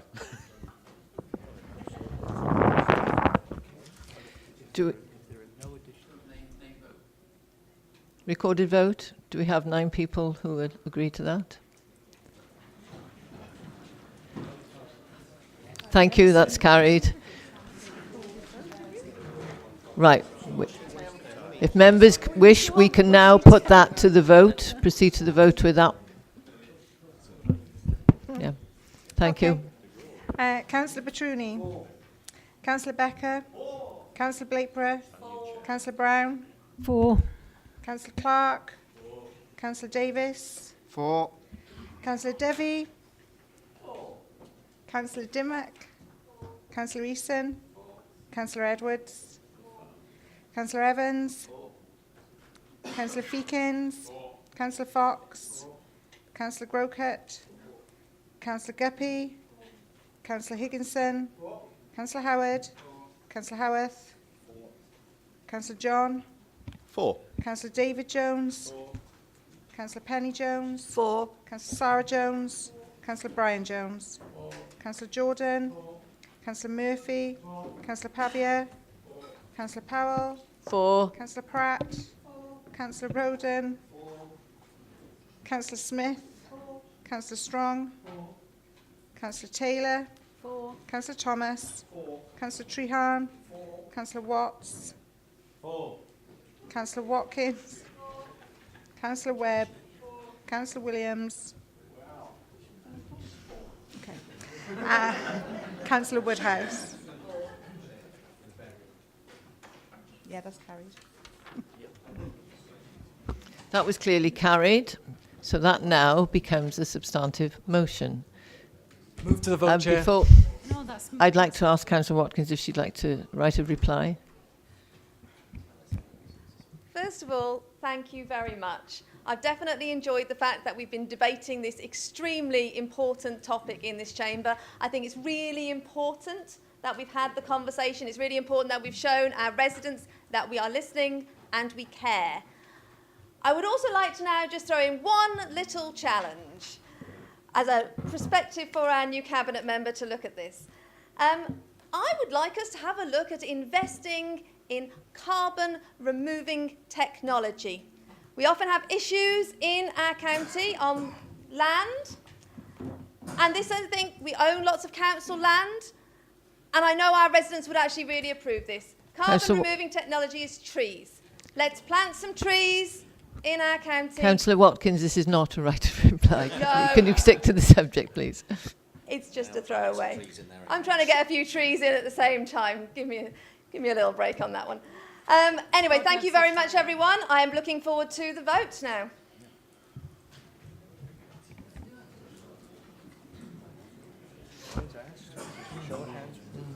Can we move to the vote now, please, members, on the motion? Everybody clear on that? All those in favour? Now becomes a substantive motion. And that is carried unanimously. I've got 10 I now would like to suggest we have a 10-minute break. Wonderful, Chairman.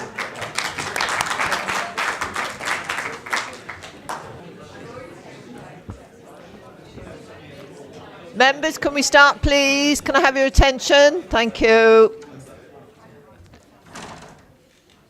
Thanks very much. We'll now go back to the agenda, and we're on members' questions number 10. And we have a question from Councillor Dimmock to the Cabinet Member for Children and Young People, Councillor John. Thank you, Chair. I've been contacted by a lot of concerned residents regarding places available at Caldecott School. I would like to ask the Cabinet Member if he would please make a statement with regards to capacity in Caldecott School for pupils from ND and surrounding areas.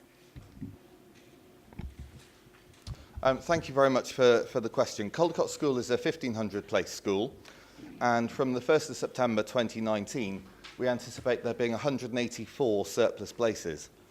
As members will be aware, when we have proposed developments in an area where there is significant pressure on school places, we're able to request Section 106 funding from developers to create additional provision, as we've done recently in the Undy area at a primary level. This year, 253 pupils will join Year 7 at Caldecott School, meaning the year group will be full for the first time. However, 43 applications were from out of catchment, including many from out of county. In line with our new admissions criteria and based on live birth data and proposed developments, we're confident that Caldecott School will continue to accommodate all applications from within its catchment area. Sorry, there's no questions. Sorry, there's no. Sorry, I just Oh. clarify. I think it's a question. I don't think I have to declare my interest as a governor of Caldecott School. No, thank you. Thank you very much. Would you like to ask a supplementary, Councillor Dimmock?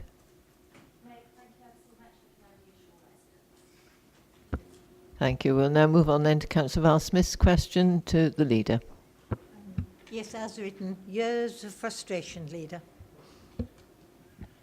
Yeah, thank you, Val. Yeah, difficult. Well, no, it's not a difficult question to answer at all. It's very clearly laid out in our Constitution. Section E of the Constitution, page 46, gives a very clear explanation of what is expected. And or you can find that on page 330 of the PDF of the Constitution. And, you know, employees should always endeavour to respond to requests for information properly and should in any event inform the member if there is likely to be an appreciable delay in dealing with an inquiry. You know, so, you know, I think everybody in this council, staff, officers, and us, you know, under a lot of pressure to turn around a lot of stuff, and there's a lot of people very busy, and I'm sure every officer in this council does their best to respond in a timely manner. Do you have a supplementary question, Councillor Smith? In the event of not receiving a response to my correspondence over many years, and I've never read the Great Tome thoroughly, I honestly agree, how would I then progress? I would suggest if you're having a problem with any specific officer at a council that isn't complying with the Constitution, I would take it forward with the Chief Executive.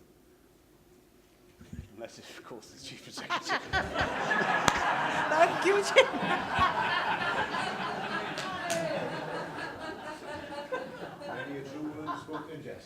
Right. Item 11 now is the report from the Chief Executive. Call in an urgency report. Chairman caught me short there. Yeah, it's a note really. It doesn't require or demand any conversation or discussion here. Members will recall that a couple of months ago, a decision was taken to make an investment in Newport Leisure Park. As part of the trail leading to that decision, Cabinet was asked to recognise that one of the rules that originally was set was that no single investment would be more than 20% of our allocated £50 million. This investment was more than 20% of our allocated £50 million. So Cabinet's approval was sought to vary that condition. That approval was granted, and given the appropriate speed that was being used to actually complete that deal, There wasn't time to enable the original or the usual challenge process, call-in process to be made available. The Constitution in those circumstances requires that a note of the decision is brought to Council, and that's what I'm doing today.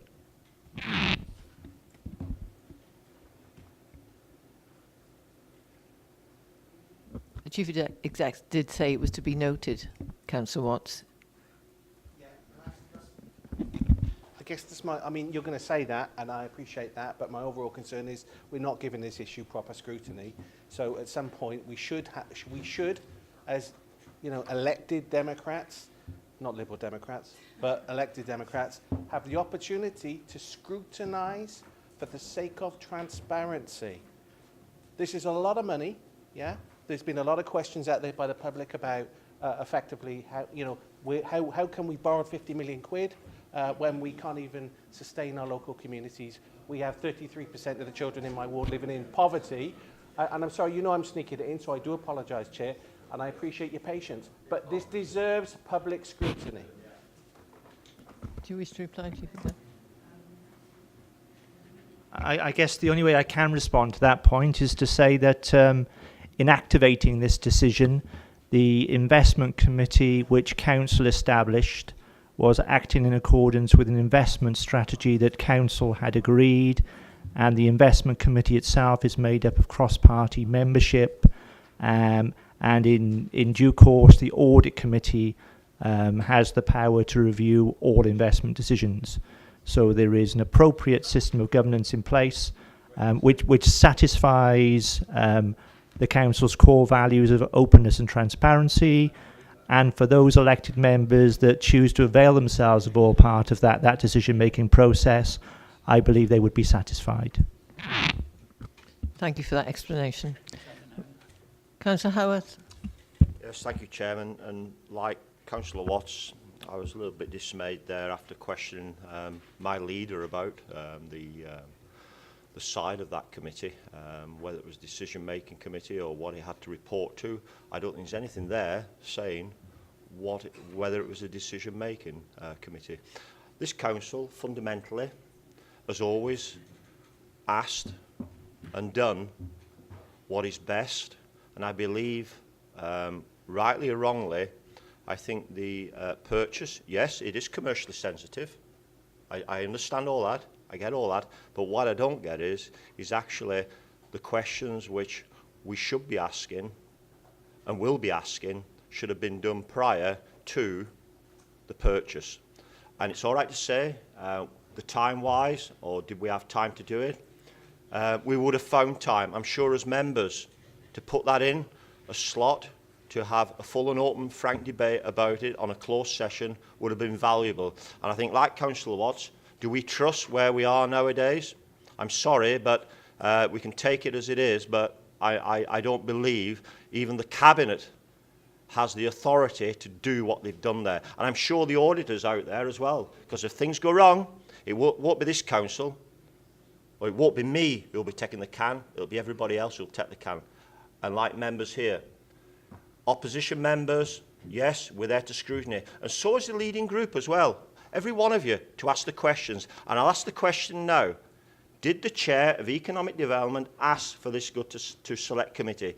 If he did and it didn't go for whatever reason, I find that quite contradictory of what the core values of this council are about. Thank you, Chairman.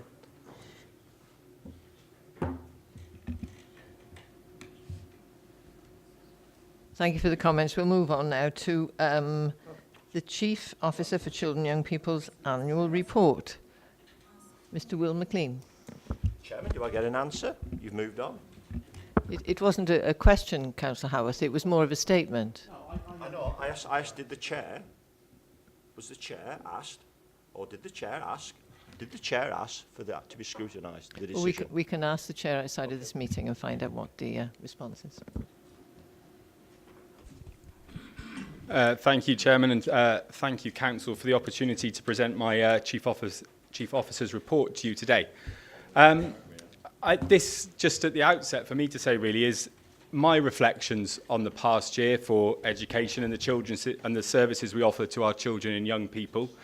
And I think it would be remiss of me at the outset not to thank the staff who I work with on a day-to-day basis, and of course all of the teachers, head teachers, teaching assistants, and everybody else who works with our children in our schools. I was also very grateful to Children and Young People's Select Committee, who allowed me to present this report to them last week. The presentation of the report took a significantly longer period of time than I intend to take of yours this afternoon, so please rest assured about that. I would like to begin my commentary on the report really on slide 6 or page 32 in the pack that you have. And really just focus on this section which is around Chief Officer's reflections. And I think the first thing to say is that this year I've tried to do something different with this report. I'm sure, I hope many of you remember and recall the presentation that I've done in previous years where we would trawl through every single indicator and look at the variances for all children, girls and boys, those who are eligible for free school meals and those who are not in receipt of free school meals. Things have substantially changed in the last year with regards to how we give account and how we take account of the performance of our schools. And much of that information is no longer available. Or if it is available, Welsh Government have determined that we shouldn't use that in a kind of high-stakes accountability way. So this year, the report is different. I've tried to use a narrative to describe those areas where we've seen strengths in terms of what we've achieved and very clearly identify those areas that we need to work on in the future. But I've also tried to give greater breadth to this report and hopefully members will see that there are sections in this report that cover the work that we do with our early years children and the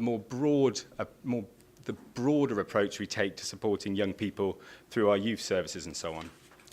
So if we move on, I think my key reflection really has been that the last year has been really the most challenging year of the time since I've taken up this hugely rewarding role.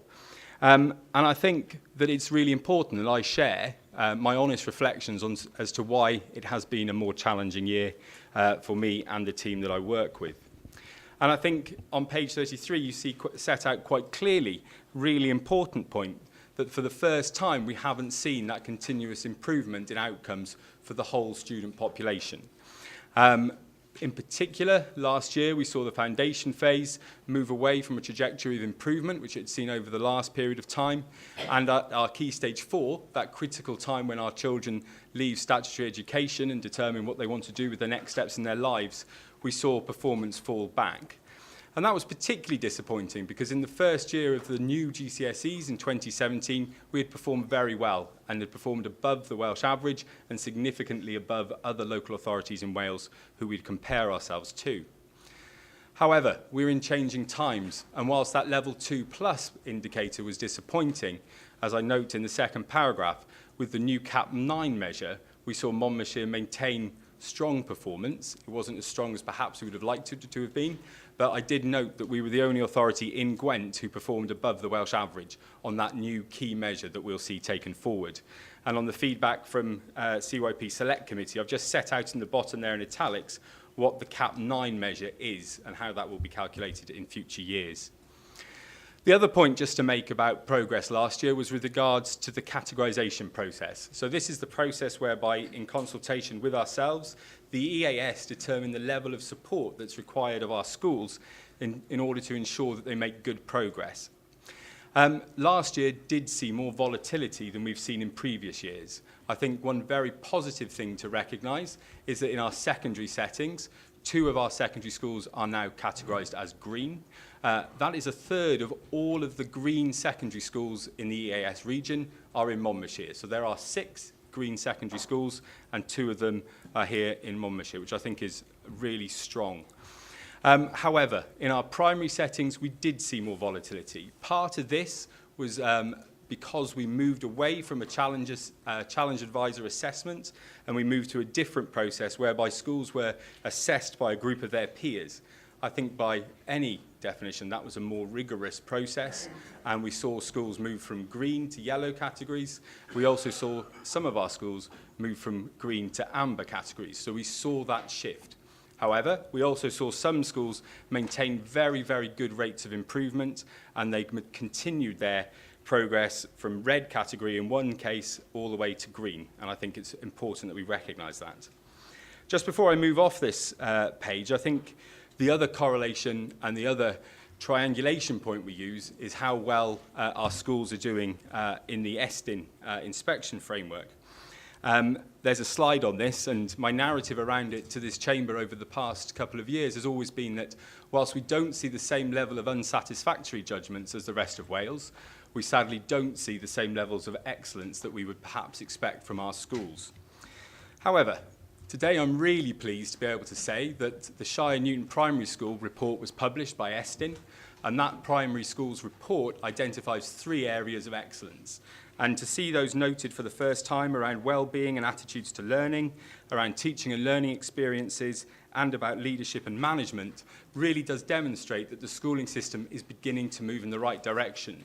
So one school achieving excellence is really positive. What we want to see is more of our schools achieving that. In order to make sure that your children achieve the best and they achieve what we want for them, it's really important that our children are actually in school. At the top of the next page, you'll see quite clearly that our attendance rates are exceptional in Wales, with the highest performing authority in terms of attendance for primary schools, and we have been for the last 5 years. And with regards to secondary, at 94.8, for 5 of the last 6 years, we've been in the top 2 performing authorities in Wales. However, I don't think it would be fair to assume that just because our children are in school, that everything is perfect in the garden, as it were. So the remainder of this slide brings us on to some of the other challenges that we're facing. It's clear when I spend my time with our head teachers, as I've done this morning, that behaviour is becoming an increasing challenge for our schools in terms of classroom management, in terms of how they manage children, and the impact that that can have on the other children in those learning environments.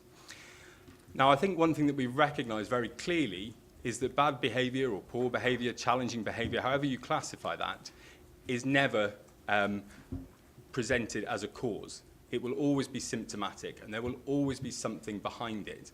And I think I saw recently a really excellent way of capturing that in line with the ACES agenda, which was asking about the question, what's happened to you, rather than just asking, what are you doing? And I think that's really important, because we've got to understand that at many times that behaviour will be because of frustrations, perhaps of potentially undiagnosed additional learning needs in the classroom, or it might be because of instances which are taking place outside of the school setting that people might not be aware of. And I think this morning with the head teachers, we had an update on a project called Operation Encompass, which is when the police automatically now inform our schools when there have been episodes of domestic violence in the home. So if there's a domestic violence incident in the evening, schools are automatically told so that they can prepare for that child in school in a really constructive and positive way in the morning. It was quite chilling to hear some of those statistics from the police this morning. That project has been in place since early March. In that period of time, there have been 60 referrals made through Operations Encompass. 10% of those at the very most serious end of that spectrum, and that's when there's a threat to life. And I think, we've got to bear in mind that children often bring really significant challenges to school, and to simply dismiss challenging behaviour just as that would be entirely wrong. So that's why it's formed such a key part of our ALN and inclusion review, and we're moving to support those children to a far greater extent than we've been able to in the past. With regards to additional learning needs, we're looking all the time now about how we prepare ourselves for the introduction of the new legislation. That will be a significant challenge for our schools, as it will be for us as a local authority, as we move away from the accepted language and the kind of the known currency of statements and so on, and into individual support plans. It will be a challenge for everybody as we do that. But I'm really pleased that our clusters and our schools are working really effectively together with the local authority. The final point on page 34 of your packs really reflects on a key development that we've seen in the last year, and that's been the significant turnover in terms of our leadership of our schools. In the last year, we've seen 50% of our secondary head teachers change. That is a challenge for us, but it's a challenge that also brings an opportunity for us to bring in new leaders with different experiences and different approaches to the challenge, and I think that's something to be welcomed. But it's also really important that we actually pause and have a look and think about why people are making those decisions to leave the teaching profession and leadership in particular. Sometimes it will be because they've reached the end of their career and they're happy to go to their retirement. I know some people will have seen the presentation that John Murphy, who has been the executive head teacher of Llanfoist and Llanby Anglican Corney over the past year, gave. And I think, you know, just a great kind of exemplar of head teachers and what it means when you reach the end of a really fulfilled career. However, not all of our head teachers have left at the end of their career.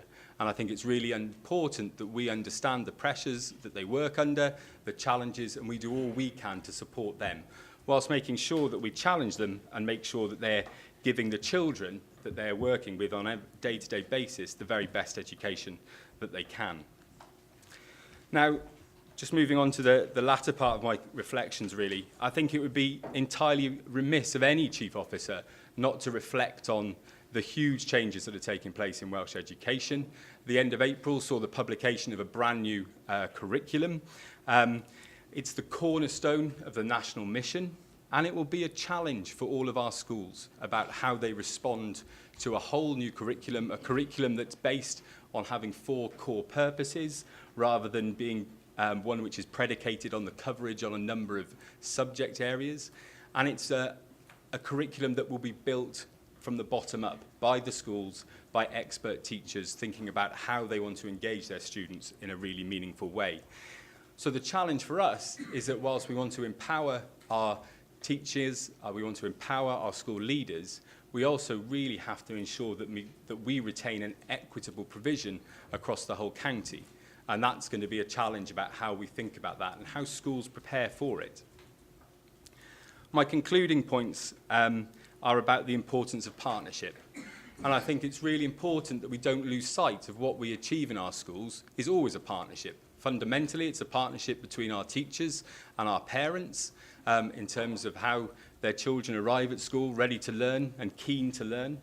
But more in terms of the professional arena, it's about the relationships we have with the Education Achievement Service, who actually work in the school improvement agenda with our schools, but also with the other bodies that support us, and people like the External Reference Group, who we still meet on a regular basis, who test us, who give us assurance about our direction of travel, and to question us and hold us to account as well as obviously our ongoing partnership with our select committees and you as members, of course, for your local schools and as governors. The final point is the emergence in the latter part of this year and previously of the new partnerships that are hugely important to the emotional health and well-being of our children in school. There is a significant amount of money now flowing through the Welsh Government into an Iron Bevan Health Board, and it's really important that we maximise our role as a key partner in that to make sure that our children have access to all of the support they need to make sure that their mental health and their emotional well-being is as supported as it can be. I do go on in the report just to identify the 7 areas we said we would focus on specifically last year and to identify whether we've made progress in those areas. I've tried to make this as clear as I could in terms of recognising where progress has been made or not. So I've highlighted them in red and green or amber. I think for everybody, and it's an argument that's been well rehearsed in this chamber, our outcomes for some of our vulnerable groups are still clearly a matter of huge concern for us. They're a matter of concern that it occupies significant time when I meet with head teachers and with the EAS about asking how do we do things differently, how do we challenge our schools to try different things, what expertise can we bring in to do that. So that is clearly one of those areas that we have to look at. Obviously, with regards to the end of the key stage assessments, whilst we have very strong outcomes at key stage 2, 3 and 5, last year we did see that the foundation phase and key stage 4 were not where we would expect them to be. But in equal measure, we have seen some very significant progress in other areas that we identified last year. We have seen the opening of Monmouth School and the completion of the associated leisure services in the town. And Monmouth will be an exemplar, I've no doubt, in terms of how school design, school culture, and the development of pedagogy can actually take place to transform the learning environment for our young people. I've talked about the strong outcomes at some of the ends of the key stages, but also in terms of our review of school leadership. We've seen our first federation, and we now have an executive head-teacher relationship in place between a school in the south of the county and, interestingly, a school in Cardiff. Again, not something that I expected at the beginning of the year, but one that I really do expect to bring benefits to both schools. Just to move on to the second page in terms of our assumptions around where we hoped we'd be this time. The focus here is really on some of the processes and the reviews that we've been undertaking. Clearly recognise that we have undertaken some of the additional learning needs and inclusion review, but there is still work to do. Members will be aware that we've recently concluded a consultation on the future of Mountain House Special School. That will have a key part to play in how we progress the future of our support for those children. As for the catchment review and the review of home to school transport, I'm really pleased with the way the catchment review concluded. I think the premise of having Monmouthshire children in Monmouthshire schools is really important. We lose far more of our children to out of county provision of mainstream schools than anybody else in Wales. I think we lose around 15% compared to a norm of about 5%. And we really need to make sure that we keep those children in our schools so they can experience the benefit of that excellent teaching and learning and the facilities that we have in place. And with regards to home to school transport, in association with Francis and other colleagues, we continue with that work. I won't go through the detail of the rest of the presentation. You'll be pleased to hear, I'm sure, but I'm happy to take questions on it, of course. I would just move to the end of the presentation, if I may, and just kind of identify the areas for future focus and those areas that we are now looking to address, and I guess, in a broad sense, my conclusions of the year past. On the left-hand side of page 73, we set out quite clearly the 5 areas of focus that we have with the Education Achievement Service, the EAS. These have been agreed by Cabinet and were part of the EAS's business plan for this year. They recognise, again, quite clearly those areas of underperformance, and they also recognise the penultimate point there, securing appropriate progress for all learners across the full range of cognitive abilities. So we're recognising there that as we moved into the new model of CAP 9 and the average scores, this is no longer around a threshold about children getting over the D grade to a C. This is about every child's progression from their starting point to their ending point. And we want that to be as big a distance travel as it can be in our schools. But more broadly, we really do want to make sure that our efforts are redoubled in terms of how we ensure that our children experience positive well-being. Now, that might be in any range of things, from very, very specific support for children through things like our emotional literacy support assistants, through to a range of experiencing other things through school, through sport, through music, and through good teaching. So that's really important that we prepare for that. And finally, in terms of our infrastructure, we've talked about the re-provision of education in Abergavenny. We must accelerate that project now as we move into BAM-B and allow us to focus as well on thinking around the development in Chepstow as well in the future, but also the conclusion of our Welsh and Education Strategic Plan, which will come to the end of its current life in the next year or so before we look at the next 10 years for our WESP and what that will mean. This year, in terms of school capacity, and Councillor Dimmock's question kind of, I guess, alludes to this to a certain extent, we have seen the emergence of some real pinch points in terms of our capacity to teach our children in our current school estate. What is hugely important is that we undertake and conclude the catchment review, but also that we ensure that our school estate is appropriately sized and located in the right place for where we see those population demands in the future. So that will ensure that we have to work very closely with our colleagues in planning to make sure that we're recognising that future potential growth. It's been interesting this year because we normally rely on 2 forms of data around that. One is live birth rates. The second is calculations which are done when housing development takes place. What we're finding at the moment is that an influx of population with families doesn't appear readily in either of those sources of data into the existing housing stock. So we're thinking again about how we capture that. So we're using things like our early years take-up to make sure that we're modelling now through what expected school places will have to be in the future. So in terms of my conclusions, in many ways, it's been a really important year. That challenge, that kind of slight disruption to our path in terms of the progress we were making has been really important because it's forced us to ask different questions of us, of ourselves, and of our schools. It's really important that we don't diminish or underestimate the scale of the challenge of change in our education system. So it's not just a new curriculum, it's a new ALN legislation, it's new ways of teaching our new teachers. Everything is moving at the moment. And I think to being a professional in that and making sense of it to make sure that the delivery to your students goes on unimpacted is really challenging. But I think just to go to that final paragraph really, I think whilst there are always improvements that can be made, whilst there are always changes to our practice where we can evolve and improve, I am confident that the leadership of our schools, alongside the leadership within the local authority, is in a strong position to deliver the national mission, to deliver the aspirations as set out in the Wellbeing Plan and in our corporate plan. Thank you, Chair. I'll be happy to take questions. Thank you, Mr. McLean.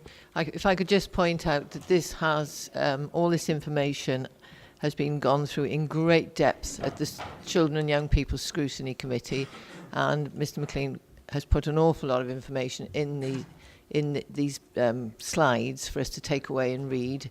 If there are any questions about information at the moment, then, as he said, he's happy to take them, but I'm sure he would be happy to respond to questions at a later date if people want to take this away and digest it, because there's a huge amount of information in there. Thank you. Councillor Grocott. Thank you, Chair.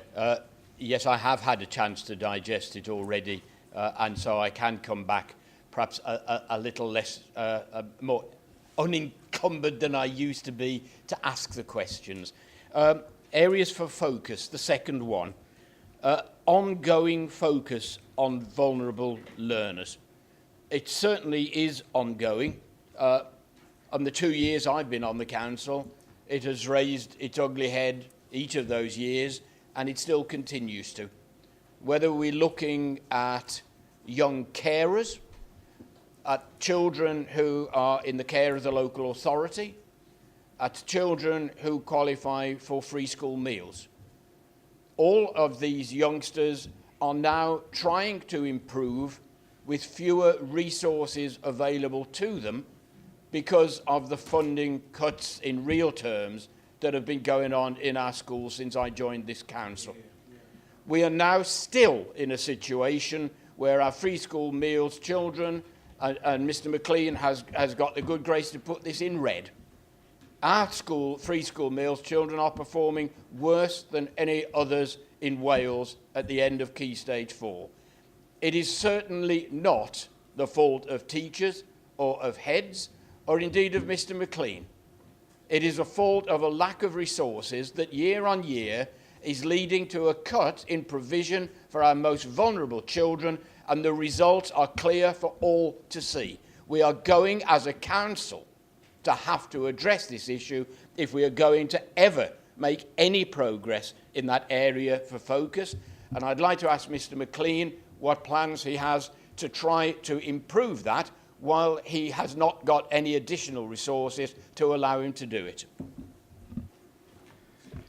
Thank you, Councillor Grocott. And I think we've always recognised that the performance at the end of Key Stage 4 of that key vulnerable group, those children who are eligible for free school meals, is a concern for us. It is, to a certain extent, a difficult question because it's a proxy measure, those who are eligible for free school meals, and it doesn't actually capture all of those children who experience challenges in their school lives. We need to think about vulnerability in the round, and I think that's really important. We are working very closely with our secondary schools so that they have an opportunity to work with us. We are beginning to use a far more rigorous approach to interrogating the school's plans in terms of what they intend to do, and that involves and entails using the Sutton Trust toolkit to ensure that the money that the schools are spending on those interventions is the most effective. And this year, myself and my head of service, Sharon Randall-Smith, met with EAS. We went through the school's pupil development grants, which is the money which is specifically identified for those children in receipt of free school meals. And we went through that and we sent a number of those plans back to the schools because we didn't felt they had the rigour or the specificity that we wanted to be able to say what is going to make a difference to those children.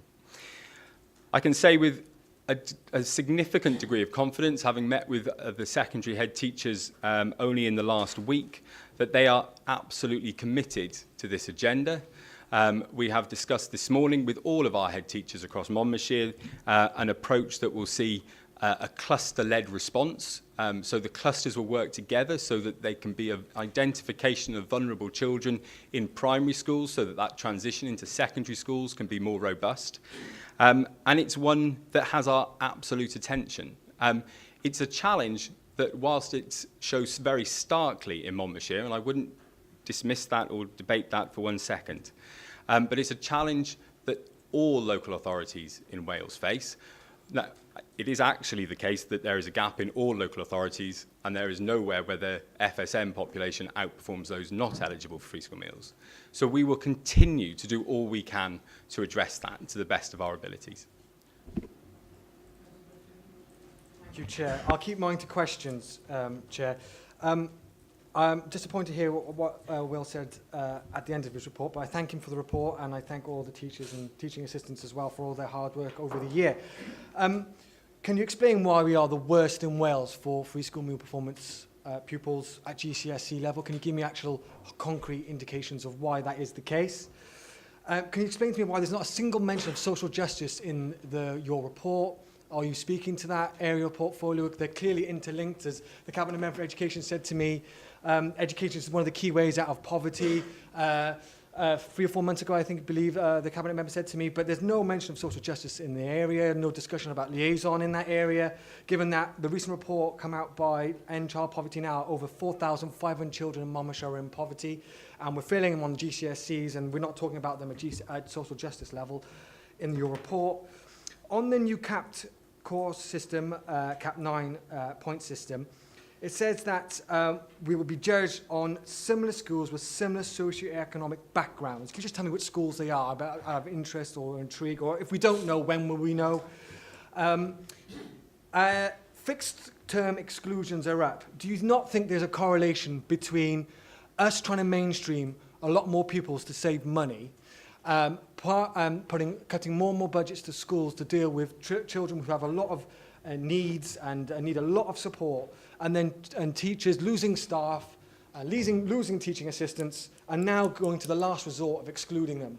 Do you not think there's a correlation at all there, or do you think that's just serendipity? The last question is on your big picture, which has foundation phase, Key Stage 1, Key Stage 2, Key Stage 3, Key Stage 4. Since I have been elected to this council, every year without fail, we've talked about our performance at primary school level being really good, Key Stage 3 really good. It's always been the case for 4, 5, 6, 7 years, but we always fall down at Key Stage 4. Since you've taken this role, have you made any difference in that trajectory? Thank you, Councillor Petrini. I'm not sure what I said to disappoint you at the end of the report when I said that I had confidence in the system to improve. If you don't share that confidence, perhaps we can talk about that again. With regards to social justice, I would say that although there is not the word social justice in the report, the piece around closing the gap is writ large throughout every single section. At every single point, we reflect on the fact that that element of performance is not where we want it to be. Absolutely recognise the importance of education with regards to social justice and to social mobility in the future. And it's a key focus. We want every child to have the very best start in life, right from our early years. So the slides that are in the pack today with regards to how our Flying Start provision works, to regards to the benefit of the 30 hours childcare offer, all of that complements that social justice agenda.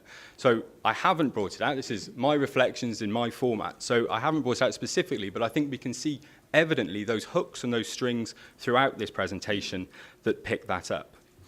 The CAP 9 in the slide I think you're referring to is based on the Fisher Family Trust Aspire model. So FFT is a hugely well-developed resource now for teachers.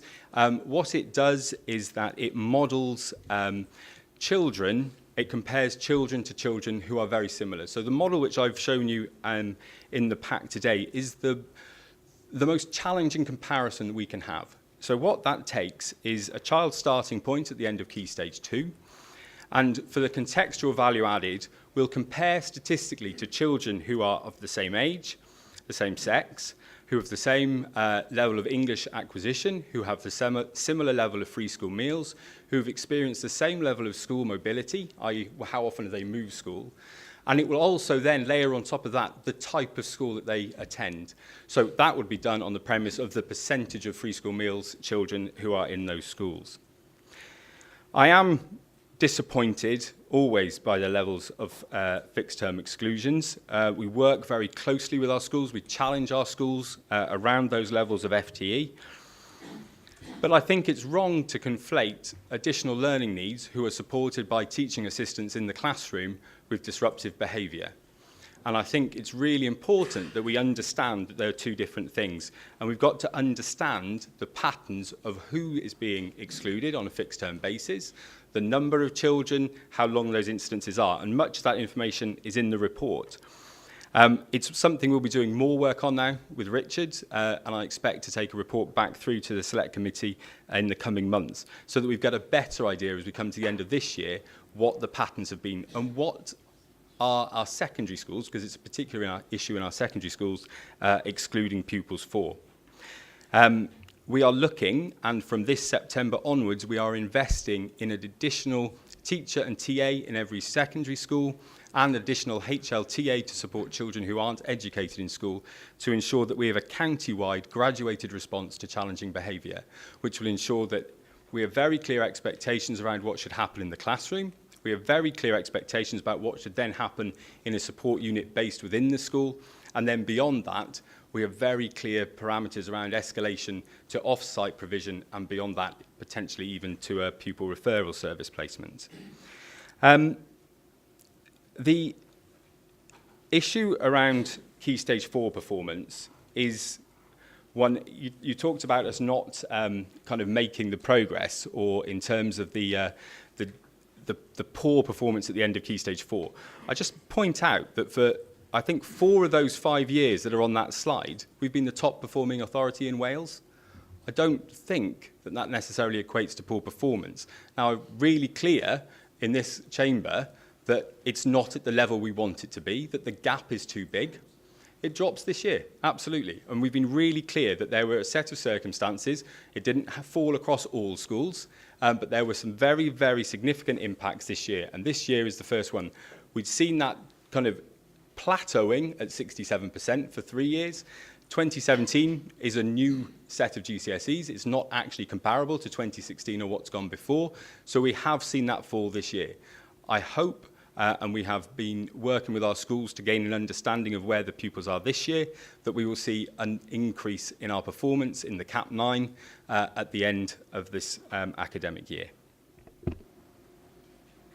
Councillor Watts, were you wishing to speak, or just making me aware of Councillor Thomas? Really, I wasn't sure if Judith Thomas was before myself, or if I was, but either way, I'm happy to go with whatever you want, Chair.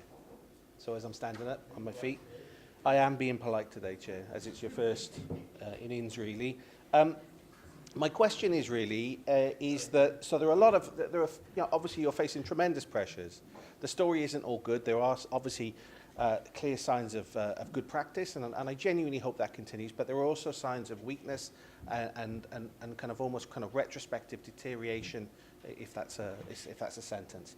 What my concern is then going forward from a financial perspective, so we've known then on and off for years now. Some of the schools have repeatedly gone into deficit budget, and you know, everybody knows in this room, or should do by now, that you know the ultimate plan is to get out of that. It's illegal to set a budget without without basically having a plan of recovery. The current state of play would end, or certainly the predictions that we're looking at for the end of the financial year, would be looking at least half our schools, or very, very close to it, in deficit budget. Now, with that in mind, how can you possibly address the needs without putting those additional resources in there? And how long can you tread water? How long can you rely on the goodwill of the head teachers and all the staff, as you've already mentioned, our senior management, are simply disappearing? How can you sustain that? I simply don't. My other question is about racism in school and the reporting of racism in school, and because we've talked about the emotional health, really. So it's been highlighted in national media. We had one child who was very badly racially abused in our school, and I know that the parents have expressed some concern to you already, or the family, about the reporting of that and addressing that issue. Is there certainly an opportunity to look back on that particular issue and look at other schools and address that with, the potential of training staff? Because sometimes I think staff might be kind of very cautious, very nervous about reporting it, simply not understanding it, because it is a very, very sensitive issue. So I put that to you. Thank you, Chair. Thank you, Councillor Watts. I think there are always things that we can look at in terms of how we spend the resource that we have. Absolutely right to recognise, as the report does, that we will see, I think it's about 15 schools in deficit come the end of the year when the final figures have worked through. And that is a challenge for us. I mean, those deficits do vary in terms of their scale. Some of them are really quite modest. Others are much more significant. I think by working together, I think there are real opportunities for us to find benefits in that sense. And as the new curriculum comes into line, there will be other opportunities for us to think about, but not to suggest in any way that the new curriculum will be a cost-saving piece at all. What we have to do with our schools is to make sure that they understand the flexibility of the resources that we give them, that they understand that how you make best use of that. And I think we've gone through a period of time whereby, certainly when I was in school, it was one teacher to 30 of us, and that was the set kind of way of working. We then had a period of time where we had significant numbers of teaching assistants in a classroom, and we're beginning to see right across Wales that pattern of teaching assistants usage reducing significantly. I mentioned the Sutton Trust Toolkit earlier, which is the really kind of evidence-based academic toolkit upon which you test the interventions. That suggests that actually teaching assistants in a classroom, multiple teaching assistants all the time, is not the most effective way of providing additional support to children and young people in their learning. So we need to move away from some of those constructs, which is, actually there's a challenging child, they need an additional teaching assistant. There are other ways we can support our children. And it's been really interesting working with schools in the recent past, looking about how we support some of our children with specific learning difficulties, about how the schools want to use technology to do that, to make sure that we use some very specific staff-led interventions, but then support that with technology into the future. I completely agree with your comments and concerns around racism in schools. It's abhorrent and it's something we never wish to see. There have been some instances, sadly, in some of our schools. We work with our schools closely to ensure they receive the training they need to make sure that their schools are fair, equitable and open, and their children behave responsibly and appropriately. And we will continue to do that. And if there are specific interventions that schools require, we'll look to support the schools in that way. Chair, so if I may, I just wanted to point out really that the tremendous kind of pressure is on Will as well in this department. It disturbs me really, because I don't know of any other local authority in Wales that has this level of potential deficit, certainly at the end of the financial year. I think a third, and if anybody can remember differently, probably going back about 6 years, we were close to having a Councillor third. Watts, I think you better sum up. Or just over a third. Just sum up very quickly what you you're saying. I am, but I'm getting to my point. It's an important subject matter that you should, as a corporate parent, should also be concerned about, is that we will be closer then to any other school. The higher level of deficit will be higher than any other local authority in Wales as far as percentage. Half our schools will be potentially be in deficit, and that worries me greatly.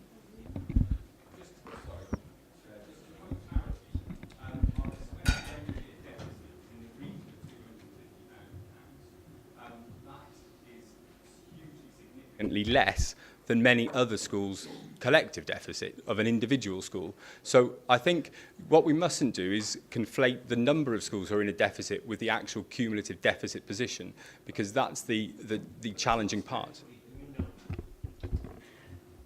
Thank you for that explanation. Councillor Thomas. Thanks for the report, and obviously there's much to commend it, and obviously the hard work of head teachers and teachers. I share the concerns of Councillor Bertruni on free school meals, but I won't go through that again. But two or three things that really concern me in terms of questions. Obviously is the lack of performance at Key Stage 4. The CAP 9 obviously is very, very good, but probably those children are coming from probably very supportive, affluent families, and they should do well. The vulnerable children are the ones that really concern me, and that drop in performance across the board in Key Stage 4 and also in the foundation phase is of concern. The other thing, and I'd ask, what's going to be done about that, but the other thing is the stress on staff. And we've heard about managing budgets, and you say, yeah, managing resources, but that is very, very difficult when you might be teaching in very challenging circumstances and with challenging youngsters, and being a head teacher trying to manage all of that. And I'd really like to raise the concern of the sort of churn in staffing, 50% at secondary level. I know we've only got 4 secondaries, but I think I'm right in saying that there's something like a 30% churn in primary heads. Teaching and people being head teachers is incredibly stressful, and I'd like to see what support is available to head teachers and to teachers. If there isn't anything there in terms of HR, in terms of cluster support, what is going to be done? And I certainly hope in terms of support for children with special needs that we're not going to get to a point where Mountain House is going to close. I want to see a new school and really a resource centre to support not just special children with special needs, but also mainstream schools. So that, those are my areas of concern. Thanks. Thank you, Councillor Thomas. Can I just make a comment there? If a question has already been answered, I would suggest that we just accept that you've already covered that item, because we've got a few more people who wish to speak. I would appreciate it if you don't repeat the same questions. You can comment the fact that you have a concern in that area, but we don't want you to have to keep repeating yourself. Thank you, Chair. Just with regards to the CAP 9, and I think this is an important point, the CAP 9 captures the average score. So it captures everybody's average score. So we're no longer looking at the percentage of children who reach a threshold. We're looking at everybody's attainment. So in essence, what it should do is ensure that the school is as concerned with the children who are making progress from an E to a D as those who are making progress from a B to an A. Because the value in terms of that attainment is the same in that sense. So I think that's really important. And I think our language, in terms of our challenge and your challenge to me, should always be in terms of progress and achievement rather than attainment. I think that's really important. Foundation phase last year, is noted in the report, is the point that we did realign, or the foundation phase indicator was realigned to the literacy and numeracy framework. I wrote to all parents of Year 2 pupils last year, just advising them that there would be a change in the assessment methodology, and I think we did see the impact of that. I agree entirely with regards to staff well-being and staff stress, and it was interesting, during a recent meeting we had internally, we were talking about the outcomes of the school health survey. One of our educational psychologists shared a report that looks very clearly at the relationship between staff well-being and the impact on the pupils they work with and their own emotional well-being. So I'm working with HR colleagues to put together a broader package of support that looks to support our head teachers in advance of things materialising to a very difficult point where people obviously sometimes have to go off unwell and so on, to make sure that head teachers have that support prior to that. I think the clusters are really, really key in supporting each other. And I think the closer the cluster working we have, the better. Councillor Williams. Thank you, Chair. I'll remain seated if I may, due to the pain I'm in. Just want to correct you on one thing. Well, got to correct you on this. Llantilio Batholi and Lanfeist is not the first federation. I think older people like Councillor Fox and myself will remember Darren Vellon and Clydach did it many years ago, and it didn't end well. So if I were you, I'd keep a watching brief on it just in case. The question is, it sort of follows on from Armand a little bit, but many schools in England and some in Wales now are starting to think about closing early on a Friday, save money and, you know, that sort of thing. And I was just wondering what your views on that position are with the deficits that these schools are obviously going to be facing. What are your thoughts on that? Is it a good thing or a bad thing? It's not something which our schools have raised with me, so it's not something I've spent a lot of time considering. My initial thought, though, would be that we work very hard to make sure that our children are in school. They benefit from education when they're in school, and I would want them to be in school as long as they can be. So closing on a Friday would work against that as a basic premise. Councillor Eason. Thank you, Madam Chair. I'll change the topic, the subject a little bit. I'm looking to your report which says areas of focus for 2019-2020, and I would say 2019 to 2021. And it's the last sentence on that page which says, continue the catchment reviews and ensure that the school estate is appropriately sized and located. And this reflects a little bit to Councillor Dimmock's question in terms of capacity in the south. We've got lots of building properties going up, some in development, some in planning, and there's one in particular in Undy at the moment, which I think Councillor Dimmock was referring to, which is not going to provide any Section 106 money for schools, so I understand from Councillor John. So what are your plans for the next 2 years to bring together in the Sevenside area the two developments are definitely going on, so the three developments are definitely going on, sorry, and the fourth that might come on, and the fifth that might come on in the future. We can't wait until the houses are built and the kids are being born. There is a need, I understand, I believe that there's a need to have some sort of prudential borrowing to build for the future, because from what I understand, we've got enough money from Section 106 maybe for half a school, and we need more than that, which sort of supplements a question of Councillor Dimmock. I understand the comp has got places, but the primary schools are full in the Caldicot area, bar Ysgolly and of course we've got spaces in Undy. So what are your plans for the next 3 years to bring together these developments and the developments of the estate as you suggest you're going to do? Thank you. Thank you, Councillor Eason. Absolutely recognise Caldicot as one of our key kind of pinch areas in terms of capacity. We are working at the moment with colleagues in the Access team to formulate a very clear strategy around how we spend the Section 106 money that has been identified from the existing developments. We're working in association with the Church in Wales, the diocese, for those plans. We will look to ensure that the capacity is placed appropriately, because some of the developments are taking place very close to some schools. I don't want to say too much at the moment before we begin our formal consultation, but absolutely we're looking to develop schools in Caldicot and around Caldicot to make sure they have capacity to develop in the future, and that will take place in the very near future. Councillor John, I think, suggested that there was no Section 106 from the Undy development, is that right? And there may be Section 106 money from the later mega development. Was that correct? That is it the one in the Elms ward? That's fine. So at the moment, the development I think you're referring to near Undy, there is no Section 106 available there because there's capacity in Undy. I think we are expecting future development in that area to provide Section 106. Councillor Sarah Jones.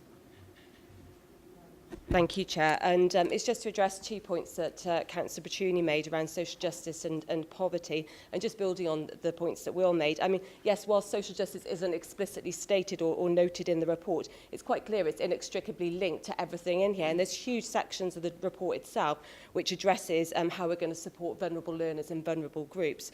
So that's very clearly in there, and there's clearly a range of initiatives that we've got within our social justice strategy itself in terms of helping to support young people and children, giving them the best possible start in life. And Councillor Baccioni quite rightly mentioned the recent report by the End Child Poverty Network. Now, members, you might not be aware that Wales is the only nation in the whole of the UK which saw an increase in child poverty. Now, these charities are calling on the Welsh Government to start to take a bit of ownership over this issue, stop blaming the UK Government, let's bring our children out of poverty, and let's have a Cabinet Minister within the Welsh Government to address poverty, a Cabinet Member for poverty, which they no longer have. So before you start criticising our policies, we need to be looking at societal challenges which are in the gift of the Welsh Government to change. Councillor Penny-Jones. Thank you, Chair, and thank you, Will. That's a really detailed report and good report. And we've concentrated a lot, quite rightly, on the vulnerable and challenged pupils. But I would just like to ask you about the gifted children and the policy regarding them. How do we encourage them because to participate in school and to go forward according to their needs? Because, you know, especially in primary school, we can lose them to the system very quickly if they feel left out or they're not satisfied with their day-to-day life in school. Thank you, Councillor Jones. Interestingly, the EAS has an equity strategy, and More Able and Talented, which is how we refer to our gifted children now, is a key component of that. When I report, and when we've reported through to Select Committee, the detail around those children who are achieving the expected level +1, that would now be how we understand our children who are more able and talented. Really pleased to say that we have some of the highest levels of achievement for that group in all of Wales. The last year we saw 24% of our GCSE students achieve 5 A-star and A's. So, you know, a quarter, 1 in 4 of our pupils was leaving school with 5 A-star A grades, which I think does show that transference of very high +1 outcomes at the end of Key Stage 2 through to the end of Key Stage 4. And primary school? How are their needs addressed there? Yeah, primary school, we're seeing an extension of the SEREN network. So SEREN is the Welsh Government's programme for more able and talented children to make sure that their expectations and their aspirations are raised as high as they can be. So that runs summer schools to Oxford and to Yale in America. They're now bringing that closer and closer to primary schools so that they understand what they have to do, what their aspirations can be for their futures. Our schools work really well. I mean, a core component of really excellent teaching and learning in the classroom is around differentiation. So we're always working with our teachers when we're working with them to make sure that their teaching impacts on all children at kind of at least 3 levels within a class. So although, you know, in primary school you'll see a class of 30, we're always trying to make sure that teachers are teaching to the top, the middle, and, you know, those who are not as capable. So, yeah. Councillor Pratt. Thank you very much, Chairman. Just a very brief point. Thank you for your report, Will. When I first joined this council, I did ask in a meeting about the initiative Encompass, which in fact was developed by a close friend of mine, Councillor Joan Watkins, who's a Carleon councillor when she was councillor in Plymouth. And I don't know whether everybody noticed, but this is really a very important initiative because where the police are called out to a home where children have witnessed domestic abuse, they then visit the school, and it ensures that the children get the support they need in that school, in the safe environment where they are educated. And I'm really pleased to see that we're now signed up to that. Thank you. Councillor Louise Brown, and then we'll have one more, which is Councillor John, and I think we'll call it a day then. Yes. Councillor Devi then, one last one. Thank you, Chairman. I just wanted to say thank you to the Chief Officer for the report. As County Councillor for Shire Newton Ward, I'd like to offer my congratulations to the head, staff and pupils of the Shire Newton Primary School on their recent excellent ESTIN report. It was based on an inspection in March 2000 19, and it says excellent in well-being and attitudes to learning, teaching and learning experiences, leadership and management, and it also says good in care, support and guidance, and standards good as well.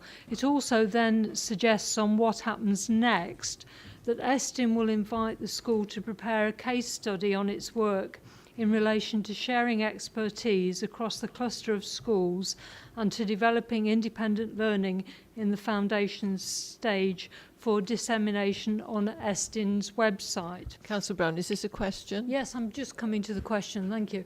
Yeah, I just wanted, as a member of the Children and Young People Select Committee, I have asked on a number of occasions for the pioneer schools to actually come in and do a presentation, but this has never happened, and Shire Newton Primary School is one of the pioneer schools, and obviously there is a substantial change in the Welsh curriculum, and it's currently being consulted upon, and the consultation ends on the 19th of July. So I think it's important that Children and Young People's Select Committee are fully briefed on this, and obviously we do have pioneer schools in our Monmouthshire area, and I'd like to ask if the Chief Officer for Education can support this being reported to our Select Committee. Thank you. Absolutely, more than happy to do that, of course. I think I'll just note that at the next Children and Young People Select Committee, James Kent, the Assistant Director for Curriculum Reform and the AS, is coming to present on the shape and the function of the new curriculum. Councillor John. Thank you very much. Well, can I start by thanking Mr. McLean for a very honest, accurate and evidence-based report. I think it's really important that as an administration we have a clear understanding of where our school system is. You know, we don't want to come to this chamber and tell you everything's wonderful, move along. It's important that we understand where there are challenges, and we have got a number of significant challenges in our school system, but it's also important that we recognise excellence, and I'm particularly delighted that we've seen that report today of excellence in Shire Newton. It's a very active school in sharing best practice, particularly in the Chepstow cluster. And that combined with seeing more green schools in terms of categorisation than we've ever had before. You remember just a few years ago we only had 3 schools in the entire county that were categorised as green. That significant improvement does deserve to be recognised, and I praise everyone who works in our schools for everything they've done to contribute to that. It is a time of significant change in our school system. We recognise that there are significant changes coming to the school curriculum, and that is going to present some great opportunities for our young people and for our teachers, but also some challenges in terms of whether qualifications and our system continues to be internationally recognised and have the value and the rigour that we all want to see. I'm pleased that we have the new CAP 9, a far more equitable performance measure, so that measures the achievement of every child in our system, not just that very narrow group of children on that DC borderline. That's a really important step. I recognise the points that members have contributed about free school meals outcomes, and while we are the 3rd best local authority in Wales for social mobility, according to the Social Mobility Commission, we recognise that the performance gap at Key Stage 4 is too wide. That's why in this report it's very clear that remains a key priority for this administration. So while the term social justice may not be name-checked in the report, as Councillor Jones said, we have an entire section about free school meals outcomes and the performance of children from poor and more deprived backgrounds, as you would expect. In terms of the progress we're making against our corporate plan, really pleased to see the progress in terms of our new schools, Caldecott and Monmouth, and I'm particularly delighted that Monmouth has been shortlisted in 2 categories in the Education Building Wales Awards for both Project of the Year and Inspiring Learning Spaces. And it's also been nominated for awards in the Construction in Excellence Awards taking place next month. So for a small council to deliver 2 brand new schools like Caldecott and Monmouth really is a fantastic achievement.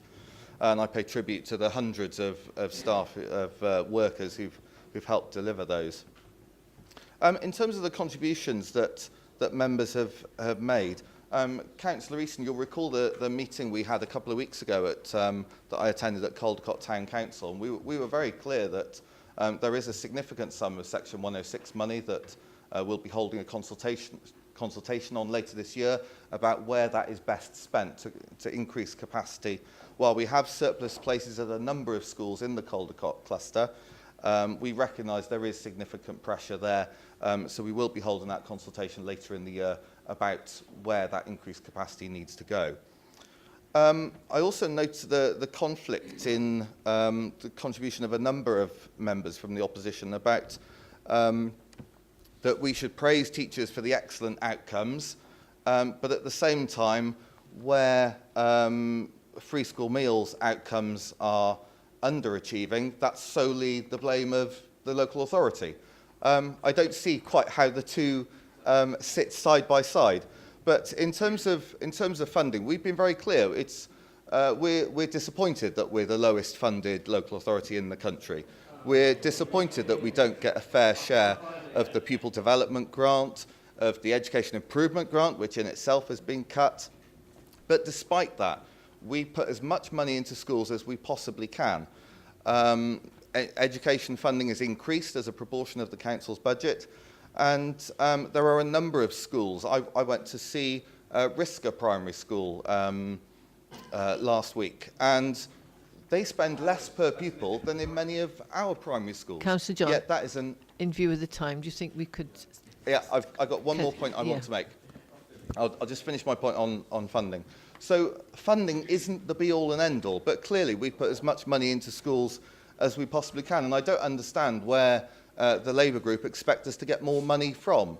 The Labour group opposed our proposals on council tax. They said you're putting council tax up by too much. They've opposed our, or certainly raised concerns today about our proposals to invest, to generate additional income for frontline services. So I'm afraid if you're going to criticise us and say we're not putting enough money into schools, you need to have something constructive to say about where that money would come from. Councillor John. I have to say, thank you very much for the report. We're making good progress in our schools, but there remain significant challenges, and we look forward to addressing those in the coming years. Councillor Dovey? No.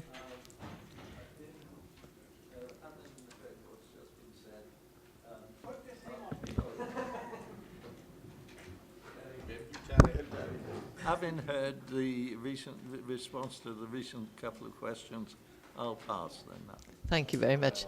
So moving swiftly on, we will go on to the last item on the agenda, the proposed off-road cycling centre at Llanfoist. Councillor John? Abergavenny has a growing reputation as a... Sorry, Councillor John, very remiss of me. I didn't thank Mr McLean for answering all those questions. Very much appreciated. Thank you. Abergavenny's got a growing reputation as a popular destination for active travel, including cycling. We've hosted a number of national and international events in recent years. Most recently, the Velathon and the Tour de Gwent passed through the Abergavenny area. In 2012, there were discussions about creating a new cycle track at the Outdoor Education Centre in Gilwan, but sensitivities related to the Brecon Beacons National Park meant that that was not pursued. Today, having applied for a grant of £100,000 from Sport Wales, this administration seeks council's approval to fund the development of an off-road cycling centre in Llanfoist within this financial year.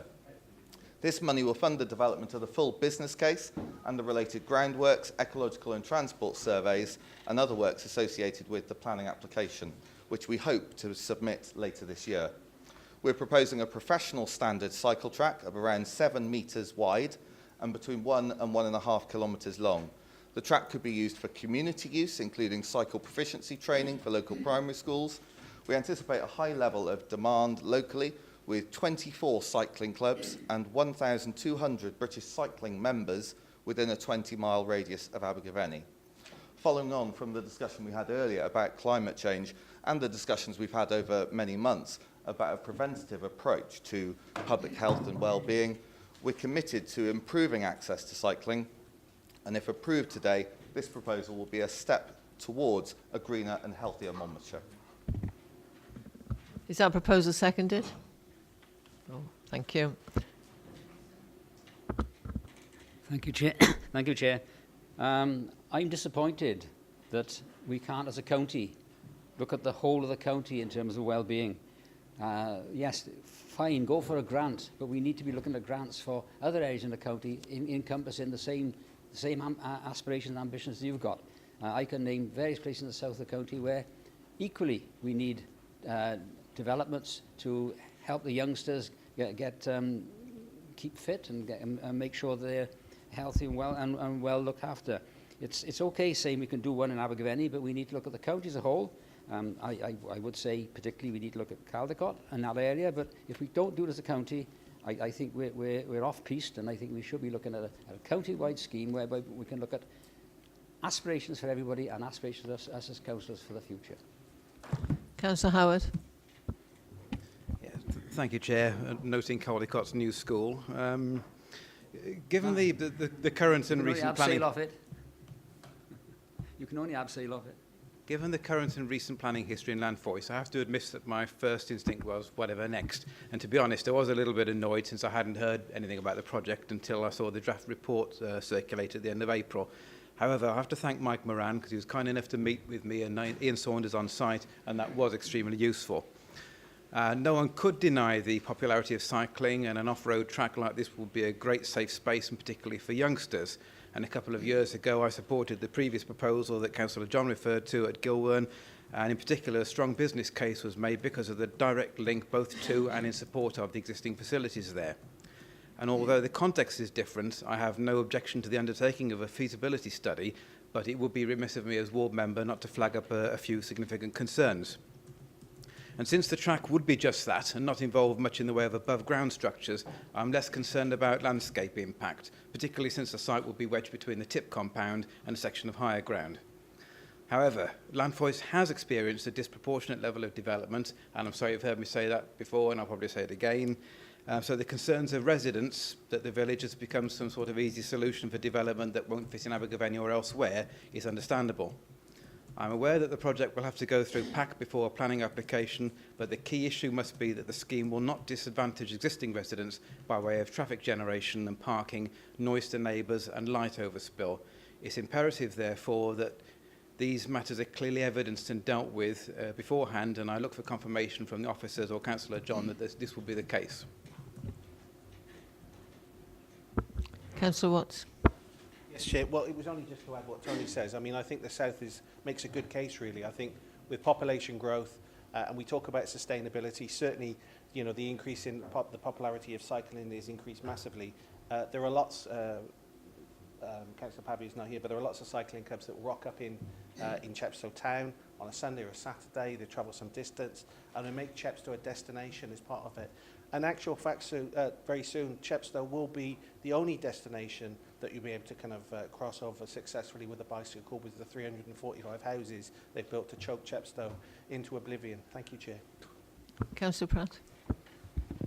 Thank you very much. I welcome this because my ward, which covers Gilwern, Llanelli Hill and Clydach, we don't have easy access to a leisure centre. You have to go to Ebervale or you have to go into Abergavenny. We do have a cycle track though. And we also have Gilwern School, which has a 7.7% highest proportion of children eligible for school meals. So I think this is going to be a fantastic opportunity for young people in my area to get to this facility and really encourage them to have a healthy lifestyle. Thank you. I shall now read out the recommendation and then we can put it to the vote. That a budget of 100,000 is created in 2019-20 to fund the development of a project for an off-road cycling centre in Landfoist, and that this is funded by a £100,000 grant allocated by Sports Wales to be spent in the current financial year. Can I have your votes, please? For.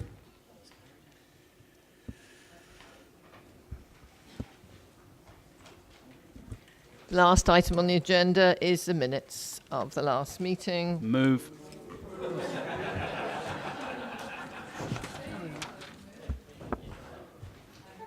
Chairman, just one thing, I'm not recorded as being in that meeting.